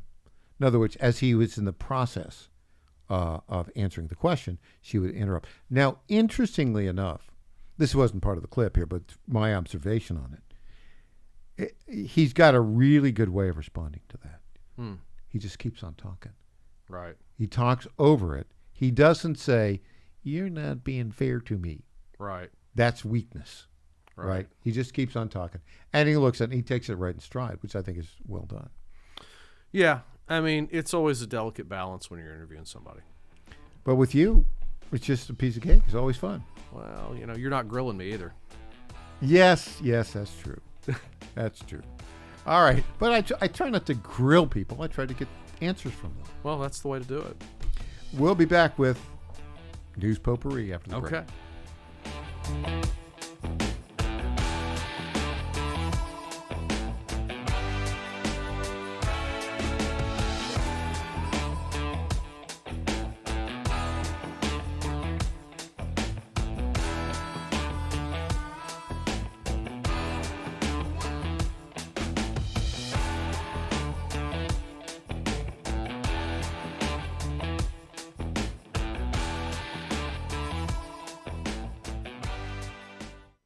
Tom Carmichael, CEO of Soul Tea, a supplement to help you have a healthier heart and stronger cardiovascular system. At Soul Tea, we regularly get emails from our customers telling us how Soul Tea has helped them. Like this one from Kelly. Hello, I'm 58 years old and have had high cholesterol for years. I wanted to stay away from prescription drugs. My husband and I have been using Soul Tea for about 13 months. My results have been amazing. My cholesterol levels went from 291 to 129. I am so impressed with Soul Tea and want to thank you. Now, in my own case, my bad cholesterol dropped from 130 to 89, and that was 20 years ago. I'm 75 years old and I take 0 prescription drugs. To get a great deal on Soul Tea, please go to GodzillaHeart.com, and when you check out, use the code Godzilla to get our best deal, which is 50% off your first shipment and then 3 bottles for the price of 2 thereafter.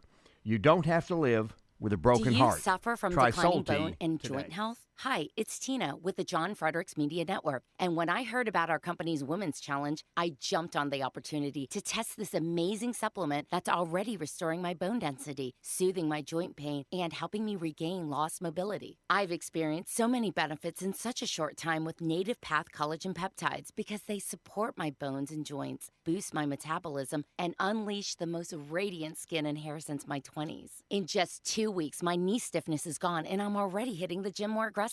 And I get so many compliments on my glowy skin and shiny hair. Native Path Collagen Peptides are so easy to take. They're tasteless, odorless, and mix great with my morning coffee. Read thousands of 5-star reviews at getnativepath.com/Godzilla. Level up your self-care with Native Path Collagen Peptides. Try it risk-free for as low as $21 today. And get free shipping at getnativepath.com/Godzilla.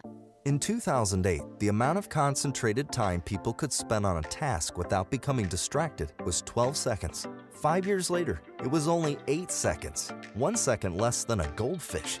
If you're often distracted or have trouble recalling information, you're likely to fall behind in the demanding, fast-paced 21st century. In other words, brain performance is more critical now than ever. Boost your brain power with Healthy Cells Focus Plus Recall. Science-backed nootropics to help you sharpen focus, concentrate longer, enhance recall, improve mental speed, learn rapidly, and be more alert. It's a pill-free brain supplement made with maximum absorption ingestible gel technology, designed to feed your brain at the cellular level. Take it for a test drive. Go to healthycell.com and use code GODZILLA for 20% off your first order of Focus Plus Recall. That's HealthyCell.com. Code GODZILLA for 20% off. I flew 9 combat tours taking out terrorists. Matt Van Epps, America First warrior. When my Chinook took enemy fire, I kept her in the air, got our guys, and completed the mission. Matt Van Epps, American hero. Now I'm on a new mission to help Trump save America. I'm Matt Van Epps. I approve this message because I know what to do with terrorists. So these woke wannabes in Washington better take cover. Matt Van Epps, the conservative warrior Trump needs. Paid for by Matt Van Epps for Congress. Welcome back to the Michael Patrick Leahy Show. Now, here's Michael Patrick Leahy. Welcome back to the Michael Patrick Leahy Show. Clint, it's time for News Potpourri. Okay. This is the portion of the program where we talk about those stories that are of note, don't necessarily merit a full segment, and may have a touch of irony or something else. Okay, I'm gonna pose a question to you that you probably would never have thought I would pose to you. What's wrong with those Norwegians? Oh gosh. Where do we start? Yeah. Well, of course, first, the Nobel Prize that they gave away to, not Donald Trump, gave away to a well-deserved activist in Venezuela, but yeah, Donald Trump sure deserved it. Here's the story, kind of weird. Norway's mega wealth fund, because of all the oil money they have there, they own 1% of Tesla. They are going to, they have voted to reject his $1 trillion pay package at Tesla. I don't know. Do that many people buy Teslas? I don't know. How does it? I think he makes money. Yeah. I look, he's kind of, he's the guy that created it. If I don't own Tesla stock, but is this their sovereign wealth fund? Yeah, yes, their sovereign wealth fund. All I'm saying is, okay, Norwegians, you may not like Elon because he likes Trump, but he makes money for people. If I were a Tesla shareholder, which I'm not, I would vote, give him the $1 trillion. Yeah, he's earned it. Okay, it's a sad story. Former Vice President Dick Cheney has died at the age of 84. Yep. He was a 3-pack-a-day smoker for 2 decades. He had a heart attack when he was 39. And he's been living on borrowed time for almost half a century. 84 is a pretty good run when you start life that way. It's a good run in terms of time. It's interesting how things have changed. He was, what was your word for how the left described him? The Dark Lord of the Sith. The Dark Lord of the Sith. That's a good way to describe him. But now the left loves him, and because of, I'm going to play this commercial he did like about 2 years ago during the midterms. Right. Well, let's play this clip.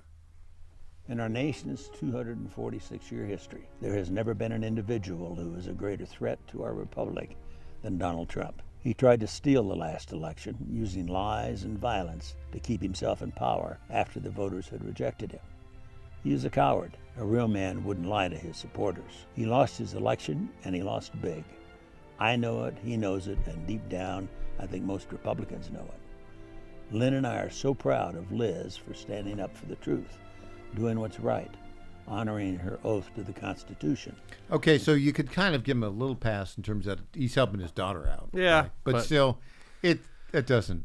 Well, he's got a very mixed legacy, I would say. He was always a behind-the-scenes guy. I don't know that him leaning into a camera was going to help anybody, even in his home state. That's a very good point. He hadn't been a factor there in a long time. Not in a long, long time. It's interesting that it's really the Democrats that are mourning his loss now. Yeah, it is interesting. I mean, he very mixed bag. I mean, he served the country honorably for many years. I think some of his actions as vice president and some of the profit his companies made from the Gulf War changed his legacy quite a bit. Yeah. Denny's has been sold to the same company that owns TGIF. Was it a grand slam? Let me continue on that. That was good. Should we bid on this company, Clint? Pizza Hut is for sale. What do you think? Pizza Hut. Pizza Hut. I mean, I got a lot of nostalgic love for Pizza Hut. It used to be the only place you get a pizza if it wasn't a hometown pizzeria. Yeah, like it used to be like I tell people Pizza Hut used to be a sit-down restaurant, and they don't know that. That's been lost to history. A bad day for James Comey. Yesterday, the acting U.S. attorney prosecuting him, provided lots of documentation, handwritten notes that he made that he knew all about the Clinton scheme to frame President Trump, and he knew that his buddy was leaking confidential information to the New York Times. Wow. Yeah, not good. It's going to be a tough time for him. What else do we have going on? You know the company Palantir? I don't know exactly what they do, but it's tech related. They have beat their earnings estimate. Well, good for him. That's a really sharp defense tech company. It's very sharp. Okay, we're going to have to do this. What are we doing? In the land of sports. Oh, don't make me. Don't make me, please. I think it was the black uniforms. Such a frustrating game. Yeah, they lost. The 14th ranked Tennessee hosted 18th ranked Oklahoma. Yeah, and it was looking good. I knew it. Let me tell you. I don't feel like it ever looked good. No, I think it looked good. They're up 7-0. They're driving. And they're like on the 20-yard line. Yeah, we had 3 turnovers. And then Aguilar, the quarterback, went to pass. Yeah. And it was knocked out of. It was a fumble. And then a lineman for the Sooners picked it up and started running. Yep. I think it was the tight end that was chasing him. That was the worst attempted tackle that I've ever seen. You know what? At the risk of sounding like a Kentucky fan, it's basketball season now. Look, I mean, they ended up losing. That was the turning point of the game. But they had plenty of other opportunities. And it ends up being, 34-26, something like that? Yeah, something like that. That Oklahoma won. Blocked it from my memory. Oklahoma goes up to ranked number 11, which means they're in the top 12 for the pick. And then Tennessee drops to 23rd. Yeah. I don't think they're going to make the 12. No, I mean, they got to win out. But a 3-loss SEC. I mean, there is talk that a 3-loss SEC team could get in. It's rough. I do not think it'll be Tennessee if there is one. Yeah, I think you're probably right. I think we've got a lot of pride to play for against Florida and Vanderbilt, 2 of our biggest rivals. I think Alamo Bowl, here we come. Yeah, Poulon Weed Eater Bowl. Clint Brewer, thanks so much for joining us today. Thanks for having me, Mike. I'll be back tomorrow morning at 9 o'clock Central Time, 10 o'clock Eastern Time. The website, TennesseeStar.com. I'm Michael Patrick Leahy.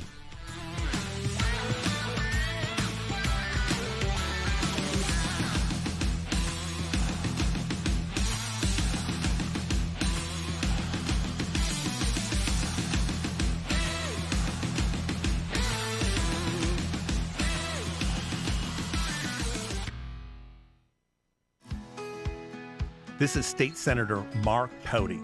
Government is limited to what it is supposed to do. One of the things that is critical that we're supposed to be working on is transportation. Here in Middle Tennessee, our roads need more help.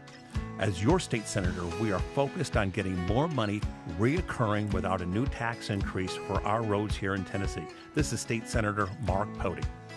Paid for by Campaign for Mark Pody, Christina Hibden, Treasurer. Hey there, it's Lenny McGill, founder and CEO of GlockStore.com. For over 30 years, I've supported our Second Amendment rights with GlockStore.com, the world's #1 source for Glock handguns, parts, and accessories. I also support accurate, unbiased journalism like The Michael Patrick Leahy Show. His team broke the Kilmar Abrego Garcia traffic stop and was the first to obtain that video. Independent journalism at its finest. Visit us at GlockStore.com. Listen to Michael Patrick Leahy and make America great again. FlatFeeNashville.com is a full-service real estate brokerage that charges homeowners a upfront flat fee of $999 to completely list, market, and sell your home. We are all about saving consumers money, saving that equity.